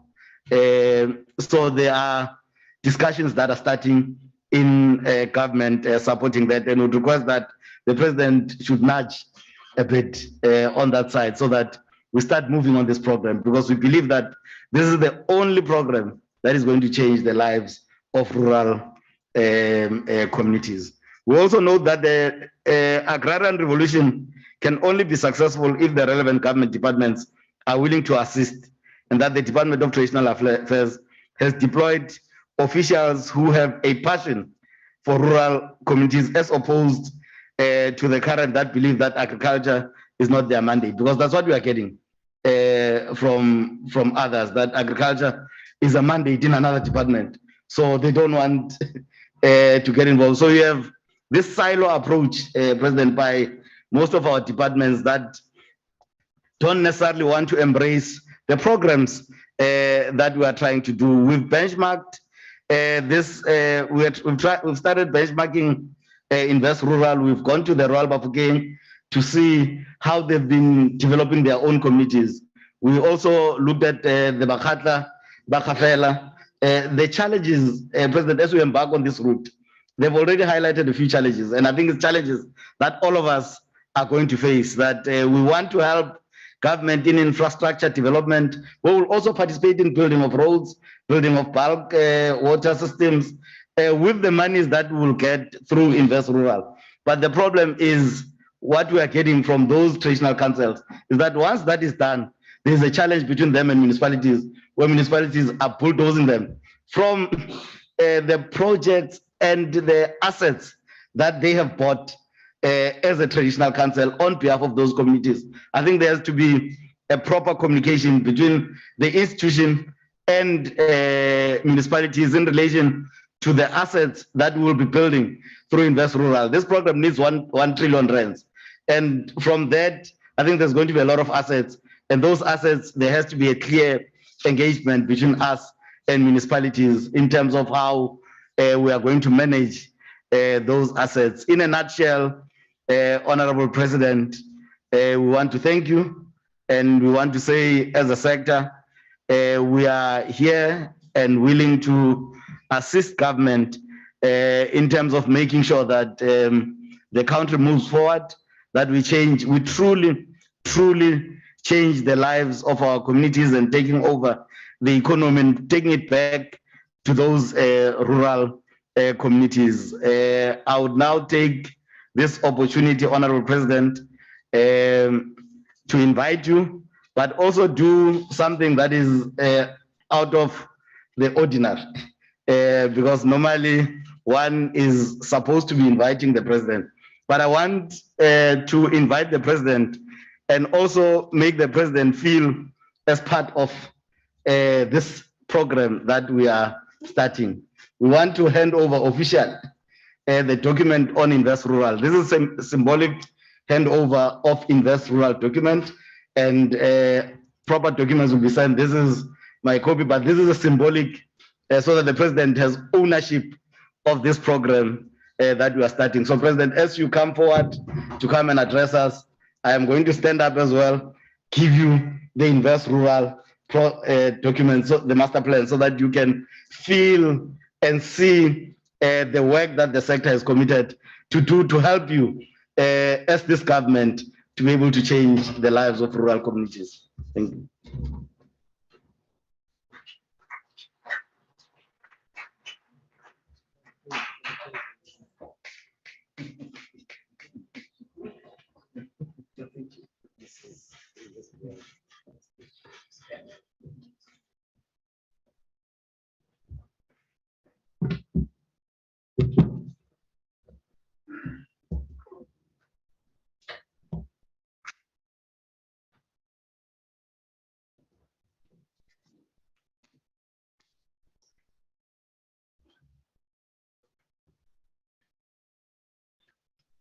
Thank you, Chairperson of the National House of Traditional Leaders, Deputy Chairperson, Nkosi Mhlawuli, Your Majesties, Ministers and Deputy Ministers who are in attendance, all esteemed guests and ladies and gentlemen. For a moment, my heart jumped for joy when Nkosi Mahlangu said he wants to give me something. And I thought that it would be a letter that would be telling me that we're going to give you cattle and sheep and all that. But I must say that this is still as good as cattle and sheep.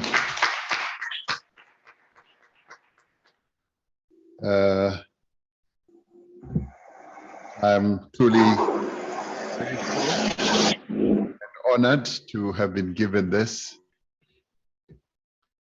I want to start off with joining Kgosi Mokoena in extending my deepest sadness and sympathies and condolences to the family of a fellow South African who lost his life yesterday, Mthokozisi Mtuba, who passed away yesterday in Johannesburg during the protest of our children were protesting in favor of free education, the funding that they would like to get from government for their education. Mthokozisi Mtuba Ntumba was an innocent bystander. And indeed, even, I would say, even the students, much as they were protesting, the way I saw it on television did not warrant the type of resistance and push from our police. And this has unfortunately resulted in the death of Mthokozisi Ntuba and the injury of some of our students. This is most unfortunate, and it disturbed me quite deeply because it demonstrated that whilst our people were protesting rather peacefully, there was overreach, it seemed like that, by the police. Obviously, this matter has to be investigated by the relevant body, and that those who acted beyond what they were meant to do should be dealt with in accordance with our laws. And what one can do now is to extend our condolences, but also to say that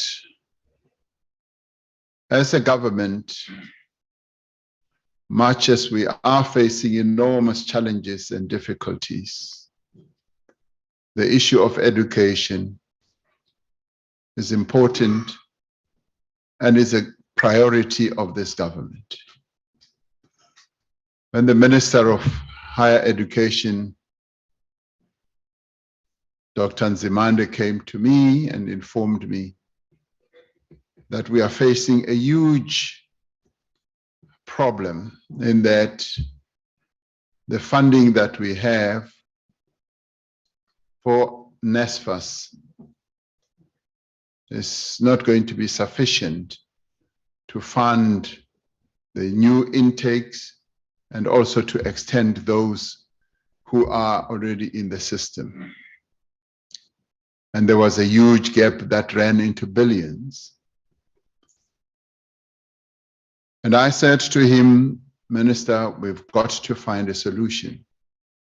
Money has to be found, much as the additional may not really be within the budget. The process of addressing this was then commenced, and there was good interaction between higher education and Treasury. And fortunately, this matter was properly discussed by Cabinet yesterday, and the relevant decision was taken, and an announcement has just been made by the ministers in relation to this. We will not abandon our students. We will fund their education because it is their right. They have a right to education, and our government, much as we are facing enormous difficulties and challenges, we will continue to find solutions, because funding education is an investment. We are investing in the future of South Africa, and we invest in it through educating our young people. The debate that has just ensued here has affirmed once again that this National House puts the needs as well as the interests and concerns of South African people first.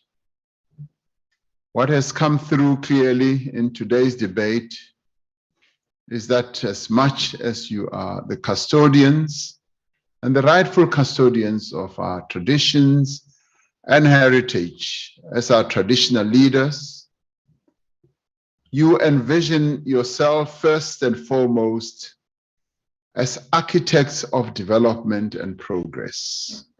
And this has come through in the various inputs that have been made here. Now, this is a vision to which we as the government of the Republic of South Africa subscribe to. And to hear our traditional leaders articulating a developmental vision, Nkosi Mavuso was quite clear on our country being a developmental state, and much of what many of you have spoken about is about ensuring that we do indeed become a developmental state. We are now in the final decade towards meeting the aspirations that we all set out in our National Development Plan. And it is this NDP that prioritizes the creation of a rural economy that is integrated and inclusive. It is this National Development Plan that sees the entire South Africa as a developmental site, without focusing on one area only, which the apartheid government focused on, which was the urban areas. Now, the democratic government that our people elected into office in 1994 has sought over the past years to look at our country in an inclusive and holistic basis, and to see development as a process that should spread throughout the country without overemphasis in one area only. Now, this is a matter or an issue that our traditional leaders must be centrally involved in with regard to driving this vision. An inclusive economy is a new economy. It is one in which every South African man, woman, and child must have equal opportunity, whether they are in Umhlabu Yalingana or eThekwini or in Oliphant's Hoek or in Pampierstad or in Khabalatsani or Madombija or Polokwane or in Kimberley. They must feel that South Africa also belongs to them, and that developmental trajectory of this country will also affect them and will also lead to the improvement of their lives. Now, we are emerging from the worst crisis our country has faced in modern times. And you will have heard the economic results just a few days ago, where they said that the decline of our economy at -7% is the largest for 75 years. So we are emerging from a pandemic that has had a huge impact on our country and our people. So we face a massive problem. The pandemic has highlighted once again the vast disparities between urban and rural dwellers with regards to accessing healthcare, basic services, social services, as well as connectivity that Khosi Pilani was talking about, and a number of you have also alluded to. This pandemic has just brought it to the fore. And let me say that it is not only in South Africa that COVID-19 has brought to the fore the disparities that exist. It has highlighted the inequalities between countries, even within countries, of many, many countries around the world. But in our country, it has exacerbated that even much more because of our historical baggage of inequality, of poverty and unemployment. I am pleased that issues of economic development have set the tone at this moment in this debate rather, because at this moment in our history, economic recovery should be the foremost objective that we need to address. Many of you, I'm pleased to say, have spoken so extensively about economic development. If one were not aware that this is a debate in the National House of Traditional Leaders, one would have thought that maybe we are in an economic summit of some sort. So many of you have become economists in many, many ways. And I'm really pleased with that because it just shows that we are advancing. We are now beginning to look at how best we can develop our country economically. And it's good that as South Africans, we should now start focusing on the economy and how best we can all participate and play a role in the economic development of our country. Even our young people, they want an education because they want to become key players in the economy of our country. So we have in many ways arrived at a plateau where our economic understanding is deepening, it's expansive and expanding, and we're becoming more and more focused on what needs to be done. What is required of each and every one of us right now is to put shoulder to wheel and drive the economic reconstruction and recovery plan that we announced in October last year. Because it gives rise to many tasks that all of us should have in making sure that indeed it is implemented. It relies for its success on partnerships that involve all sections of our society. Now, this master plan that I've just been given, it's a tome, it's a book of many, many pages, more than 200 pages. It's clear proof that you are prepared as the traditional leaders of our country to play a role in making this real. And if we are to make it real, we should be working as partners and identifying areas in which we can all deepen our partnership.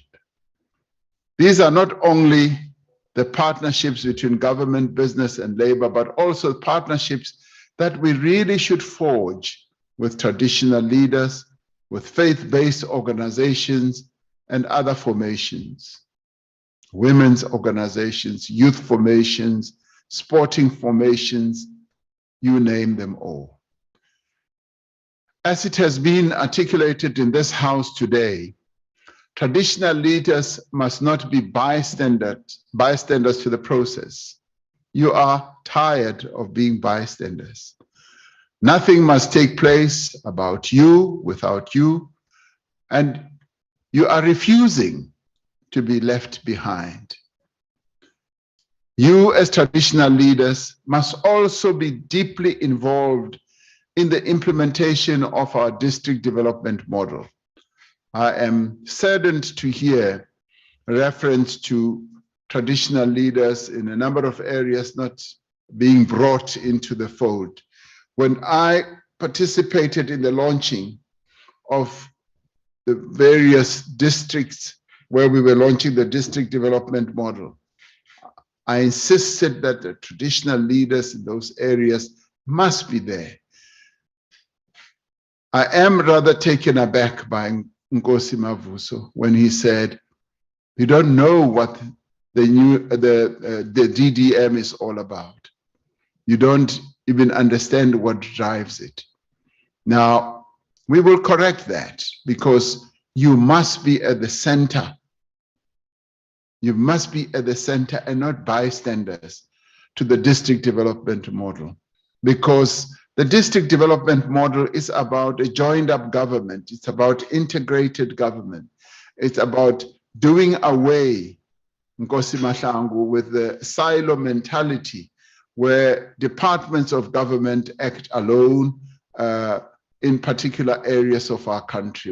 We want all of government to be involved in developmental issues, and we will ensure that that happens and that our traditional leaders are centrally involved, because this is an integrated approach that seeks to ensure that development of different areas in our country, urban and rural, with all the key role players working together, happens in a way that will lead to development and the improvement of the lives of our people. Now, as traditional leaders, we believe you are well positioned to ensure that district plans that get developed are informed by and respond to the real needs of communities on the ground. And it is within your means as our leaders in the rural areas to bridge the urban-rural divide that is perpetuating inequalities in our society. There is not a single traditional leader in this house who is not aware of the crisis in their communities caused by mass migration to the cities. Many of our people keep moving to the cities, as it is happening in many other parts of the world. But having become aware of it, we need to develop our rural areas so that people have less need to move away. It is you as our traditional leaders who can play a key role in helping to stem this tide. Working together with us as government can make this a reality. Our rural areas must become centers of economic activity, of industry, and of employment opportunities. Now, many of you were relating the wealth that resides in your rural areas, the great assets, as Nkosi Mahlangu was saying, that resides in your rural areas, and the great opportunities. And there are many opportunities, and you have already calculated them to amount to 1 trillion rand, I think, through this master plan that you've put together. Now, to say that you will require 1 trillion rand means that you've already identified a number of opportunities. So we must therefore work together with a number of role players, investors and otherwise, so that we can make this real. But what I find most impressive as well is that you have now decided to take action on your own. As a number of speakers in this debate have said, our rural communities want to be self-sufficient. You have now decided, hore, mpe ya lapisa, motho o kgona ke sa gage. Ke mo le leng teng jaanong. A le sa batla hore le re mpe, nifuna ukuvuka nizenzele. Nizenzele zonke izinto ezizokwazi ukuthi kube nentuthuko lapho abantu bakithi bahlala. So for me, this is a great approach that we need to lay emphasis. As traditional leaders, understand the aspirations of our people to do things for themselves. And our people are proud. We are a proud people, not arrogantly proud, but we are a proud people. We want to be able to do things for ourselves and to help ourselves. And the moment for us to do so has now arrived, where we can work together as government, as traditional leaders, as communities, and other role players. It is our responsibility as government to provide the enabling environment and also the means for our communities to develop themselves. For its part, government has prioritized rural infrastructure development to make these areas attractive for investment, but also to meet the growing needs of our people. Now, I think it was Khosi Pilani who said, we've been talking about it was, I think, Nkosi Mahlangu, about an infrastructure development fund. Now, we, about 2 years ago, said we need an infrastructure fund. That has now been set up.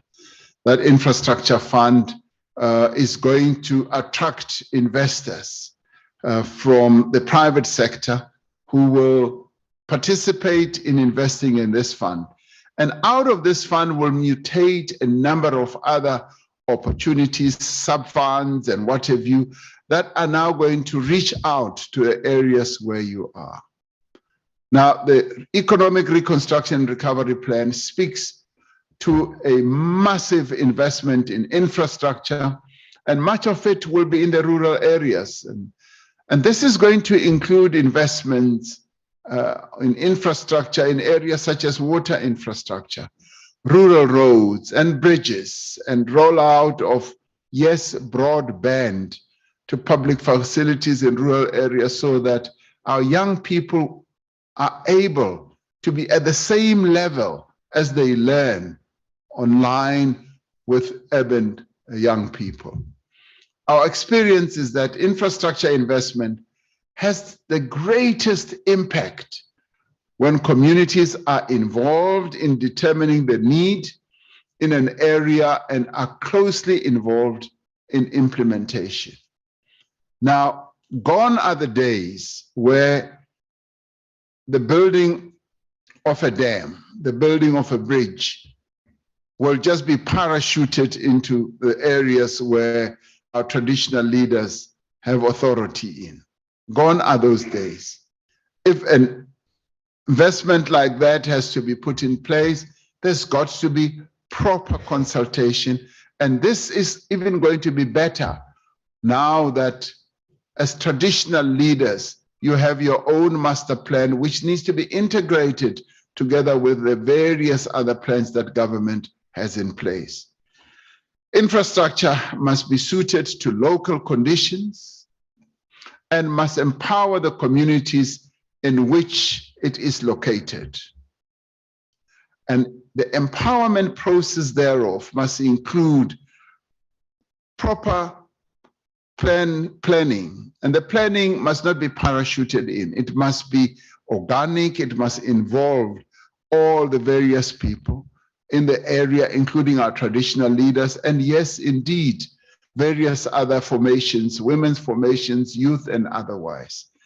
It must also lead to the proper empowerment of young people, of women, and creation of jobs. The skills that will be developed must be left in the area as well. This is an area where traditional leaders can play a very important role. Our economic recovery must also involve the development of local production and industrialization, so that the goods, including services that are needed, should not be imported from far afield. They should be found in the areas where our rural communities live. This must happen in rural and underdeveloped areas if it is going to benefit all South Africans. Rural communities must not only be consumers of goods and services, they must also be producers of goods and those services. They must have the means to process the products that their areas produce into value-added goods that can be sold on the shelves and stores across the country and across the world. Kosimavuso, be it the cattle that come from the Eastern Cape, be it the wool that will be sheared from the sheep in the Eastern Cape, Or will it be the maize that come from the rural parts of the Free State and so forth? Some of the master plans that have been developed between government, industry, and labor, particularly in the poultry and sugar sectors, seek to promote emerging small-scale farmers and producers in the rural areas. And I have seen how empowering these can be. Need to go to KZN, need also to go to Mpumalanga to see how small-scale farmers are becoming integrated into agro-processing. There are numerous opportunities for alignment between this work and the Invest Rural program. Our focus must now be on working with local authorities to craft customized, specific plans for every village and area under your jurisdiction. And when I replied to the debate of the State of the Nation, I said, we've got a lot of strengths and endowments. What we now need to do is to look at the strengths, the assets, and the endowments that each of our areas have. Certain areas have certain endowments. It could be cattle, it could be sheep, it could be maize, it could be a whole lot. And then make sure that we develop those areas and we rely on those endowments to take out and eke out the very best out of those type of endowments that we have. Now, there are plans that must build on the unique type of our endowment. And it will be wonderful if we can get to a point where every village, every area of our country, having identified its own endowments, comes up with a clear plan of what it can do to create opportunities for our people. We may, for example, assume that a medicinal plant we have been harvesting for centuries is just there for private use, when in fact has the potential of being turned into a commercially viable product. Being located in an area with abundant water resources is an attractive investment draw card for mining or for agriculture. And this is where Nkosikazi Mhlawuli, we then move away just from having all these international companies just coming to extract ore from our areas. This is where we now move to a place where, or to a point where we say, we have these endowments, we have these investment opportunities, come work with us. We will bring our assets, you will bring your finance, we will bring our human capital, you will bring your technology, and together we can work together and have something that is most useful to develop the areas of our country. That is where we've arrived at now. And our areas with an abundance of sun, like in the Northern Cape, have great potential for becoming leaders in renewable energy, as we are becoming, particularly in that part of the world. We acknowledge, as Princess Moroka has stated, that to prepare traditional communities to be part of the Invest Rural strategy, we have to strengthen traditional systems. I could not agree more. Part of this involves the corporatization of traditional structures. We are committed to working with traditional leadership to provide all the necessary support to facilitate this.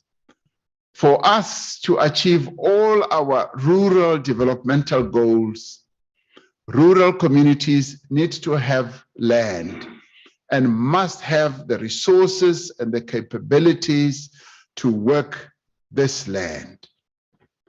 We applaud those traditional leaders who have been supporting land restitution and redistribution.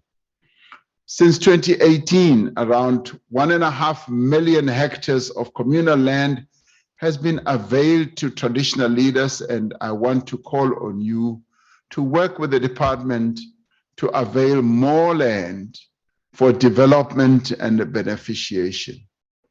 The Department of Agriculture and Land Reform and Rural Development and COCTA have recently entered into a memorandum of understanding to ensure that the land that has been availed by traditional leaders is cultivated and it is worked on for agricultural and farming production. This represents progress, and I acknowledge the concerns expressed by a number of speakers about the urgency of holding the Presidential Land Summit.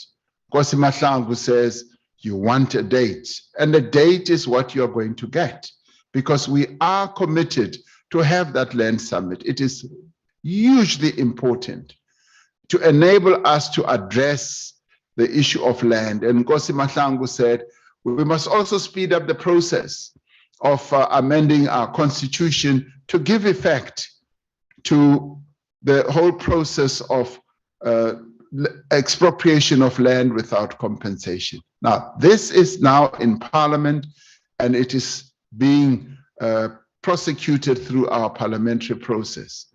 The Deputy President, who chairs the Interministerial Committee on Land Reform, will engage with the National House of Traditional Leaders to ensure that this does take place. We're confident that once all the provincial summits have taken place, we will be able to hold this Presidential Land Summit before the end of this year, or the end of this 2021-2022 financial year. Furthermore, traditional leaders need to join hands with the Department of Agriculture. Now, Khosi Pilani, you say, I have not given any directives. I'm giving a directive now. Akere no, agalefa the directive, ki hitle hela mo ka bua, ka bua ya no. Ka khola unkutla sentle Khosi yami.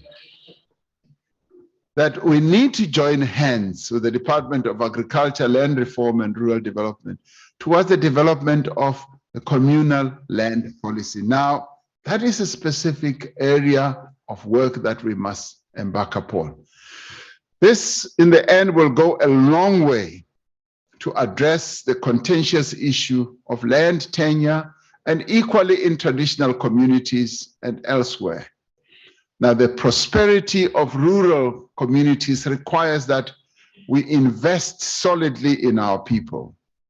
We need to tackle the great divide in access to resources and support between rural and urban schools. We need to provide more opportunities for post-school study in rural areas so that young people in these communities do not have to travel to urban centers to gain skills, to gain knowledge, and also to acquire experience. Importantly, we need to ensure that our young people can find employment or even start their own businesses in a thriving rural economy, which we are going to see taking off the ground. What with the master plans that you now have, what with the commitment that we have at government, and what with a clear strategy that we are putting together. In the rural areas of our country, need to ensure that the energy, the talent, and the productivity of our young people is put to work so that we can stem the migration of the young people to our cities and to the urban areas, therefore leaving the rural areas impoverished, scarred, and underdeveloped. As we build the productive capacity of our economy, which necessarily takes time because it's not going to happen overnight, government has launched the Presidential Employment Stimulus to create employment and other livelihood opportunities immediately. Many of these opportunities are in rural areas. The Subsistence Producer Relief Fund, for example, is one of the largest employment stimulus programs and supports mostly rural farmers. Now, another fund, the one that we call Welisizwe Rural Bridges Program, builds and repairs bridges in rural areas, providing local employment and bringing many communities closer to schools, to health facilities, as well as to economic centers. Many of the 300,000 school assistants that have been recruited as part of the employment stimulus to support learning and teaching are placed in schools in rural areas. Now, Hosi Pilani may dismiss that or refer report to Hela. But these are things that are happening that we must become aware of. And these are things that we must embrace and do and make sure that they do happen. Because yes, I may stand here and talk about this, but you are the ones who are supposed to say, these are all programs that are strengthened by the support and involvement of our traditional leaders. Our experience with COVID-19 has demonstrated the success we can achieve when we collaborate. We should continue to work together to address and overcome the number of challenges that we still face that have been raised here today. The issue raised by Nkosi Buthelezi on the powers and the functions of traditional leaders is fundamental to our understanding of the position and traditional leadership in our constitutional democracy. And Nkosi Buthelezi has been raising this for quite a long time. He has been a consistent voice on these issues, and I wish to thank him for the forthright manner in which he has raised these issues on a consistent basis. It is true that this matter has remained unresolved for many years. In fact, for the entire age or life of our democracy. Even in 1994, it was articulated. And it is equally true that the finalization of this matter will enable progress on several challenges that have been identified in this debate and more broadly. We must acknowledge that there are differing views across society on how to define the powers and the functions of traditional leadership. This has no doubt contributed to the lack of progress in dealing with this matter. Truth be told, there are different views in our country on this. What we need to do is to sit down and synthesize all those views and debate them and find a compromise type of solution, which is part of what we did when we structured or finalized our own constitution. But we are a nation that confronts challenges. We find common ground on even the most difficult and divisive matters. There is no reason why we cannot do the same on the powers and the functions of traditional leaders. The report of the task team that was established in 2018 provides a platform for our engagement on these issues.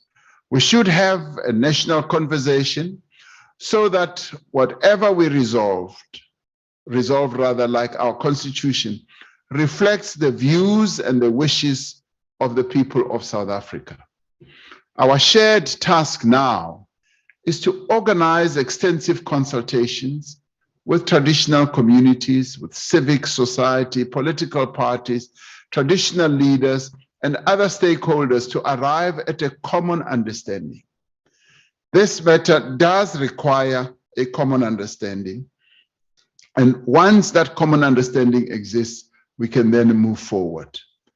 Now, given the range of the different perspectives that exists on this matter, we can expect that the discussions will be robust and at times they will be difficult. But this is a discussion that we need to have, and it is also something that we need to conclude. As Nkosikazi Mhlawuli has rightly said, as traditional leaders, you will not be able to achieve your quest for self-reliance unless these outstanding matters are speedily resolved. I could not agree with her more.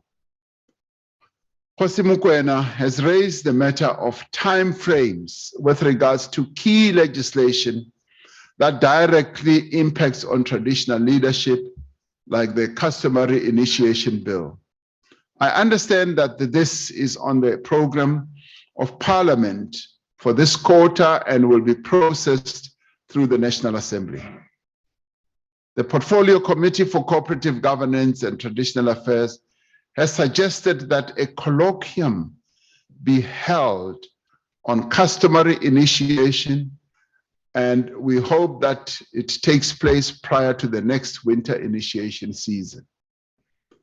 With regards to the Traditional Courts Bill, we will be aware that last month in the Portfolio Committee on Justice and Correctional Services, it was requested that we should have a legal opinion on its constitutionality. It is critical that these matters are resolved so that we can align the functioning of traditional courts with our constitutional values.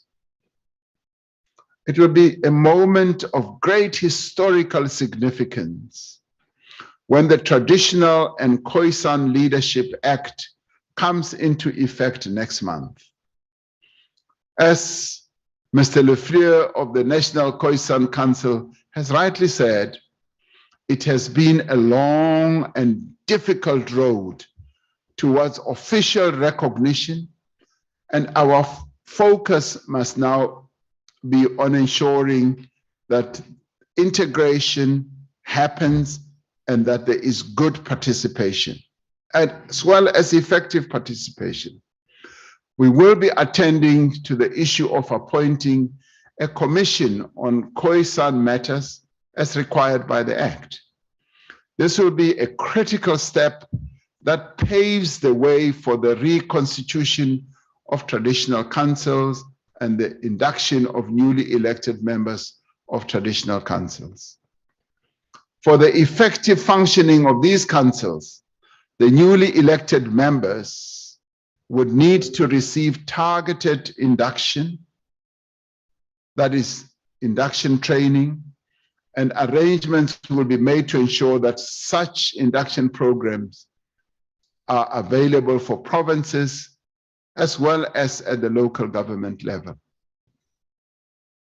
Your Majesties, above and beyond your important developmental roles, traditional leadership must also be at the forefront of the moral regeneration of our nation.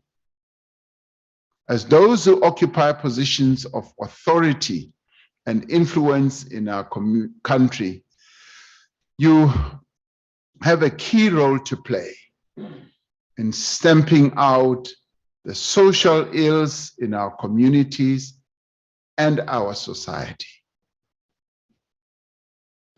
As Nkosikazi Mhlawuli said, we have to work to empower women, because without women in the rural areas, development is not possible. Now, in a conversation earlier with Nkosikazi Mhlawuli, she was relating about the degradation of morals in the Eastern Cape. And indeed, it happens all over the country, on how gender-based violence has become the order of the day, particularly in the area where she comes from in Pedi. And she said now Pedi is becoming the capital of gender-based violence and femicide. She was relating how drug abuse has become rife in that area as well. We wholeheartedly support induction for members who serve on traditional structures. We agreed that this must include gender sensitivity training and that traditional structures must have active programs to empower women socially as well as economically. We acknowledge the role of this House in the implementation of Project Dabezita in the fight against gender-based violence and femicide, as well as a number of workshops held last year to sensitize traditional communities about domestic violence. This is good work that must continue. Several speakers have raised the issue of lack of implementation of decisions that we take. This is a serious problem which we must work together on and address together. Khosi Mokoena has spoken at length about the lack of implementation, and particularly saying that our officials are not properly oriented towards implementing the decisions that we take, or even the pronouncements that are made, for instance, by the president and at times ministers. And that he also says that ministers also don't implement what is said. Now, this is concerning, and obviously implementation has to be the order of the day. The success of what we do now is going to revolve largely on implementation. And that is why in the State of the Nation address, I focus less on making huge pronouncements or dreams or aspirations, but more on what we need to do, what we have done, and what we are doing. Now, similarly in this area, we will now be focusing on the implementation. The department that's led by Minister Nkosazana Dlamini-Zuma, as well as Deputy Minister Obed Bapela, will make sure that we identify the low-hanging fruit and the issues that we need to attend to implement some of the decisions that we have made, and make sure that our officials live up to doing so. Among other things, this whole process of implementation requires that we work more closely ourselves. We should not wait for moments when we have grand meetings like these. We should be working more closely and meeting more regularly. We need to consider having this engagement. I would say we need to have an engagement. I would even say a lekgotla over a two-day period to allow us to have the time and the opportunity to identify all the issues. You do want ministers to come here, but also you also will need ministers to interact with you on an ongoing basis on various issues that have been identified for implementation. This approach will ensure that we have a better understanding of the programs of various departments and of the issues that are confronting our rural communities, so that one department never tells you that, well, we don't deal with this or that, we only focus on our area. And this is where the joined up government approach does help. One of the great strengths of the institution of traditional leadership is that it has endured over centuries. And some of you have even said that it is a permanent type of feature. And it has endured during times of plenty and times of peace. But it has also endured during times of great hardship and conflict. It has stood defiant in the face of colonial occupation and misrule in our country, and has resisted every effort to bend it to the will of the oppressor and the colonizer. Therefore, as we face the devastation that has been caused by COVID-19, and as we undertake the arduous journey to rebuild our country and to restore the livelihoods of our people that have been devastated, we can be certain that the institution of traditional leadership will be a firm and an unwavering ally in all that we have to do. This is an institution that has known far greater challenges and has ably led the people of our country to confront and overcome the challenges that it has had to face over time. And we don't need to go through the various key leading traditional leaders in a whole nation who stood up and fought against colonizers and oppressors and made sure that we emerge victorious. This debate has once again proven the value and the relevance of traditional leadership.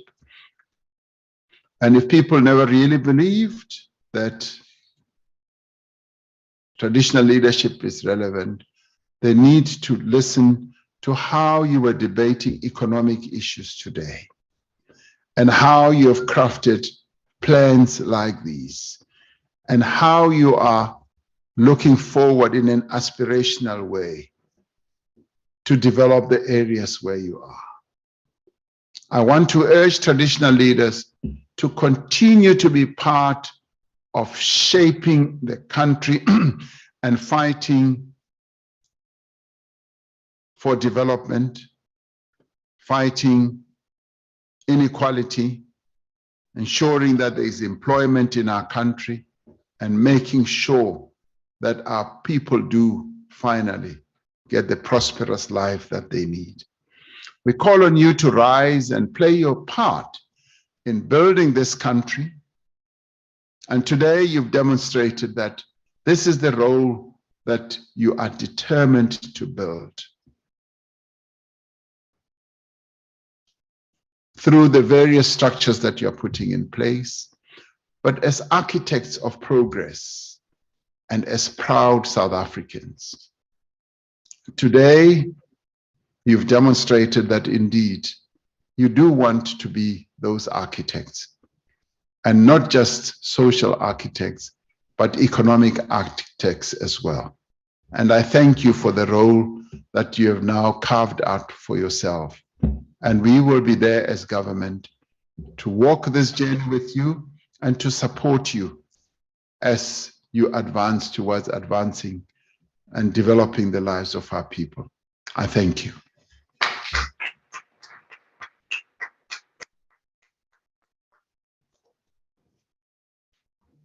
Ngithokoze kakhulu kumongameli ngenkulumo ehle kangaka nakade siphendula kuyinkulumo mpikiswano phakathi kwakhe namakhosi. Thank you so much, Your Excellency. We are looking forward to the Lekgotla, to the two-day Lekgotla. I think the last president that had a Lekgotla with traditional leaders was I think, yeah, where all ministers were present, was Honor His Excellency Thabo Mbeki. I think it was 2008 that Lekgotla where we had an engagement with the ministers, either than the Lekgotla that we had in 2017, but where we engaged with all ministers was in 2017 and in 2008. So we look forward to that Lekgotla. It will go a long way. As traditional leaders say, we shall rise. I think that will help. So we'll rise together with government. Thank you, Bonda Uzita, for your presentations on the debate. Thank you, DM.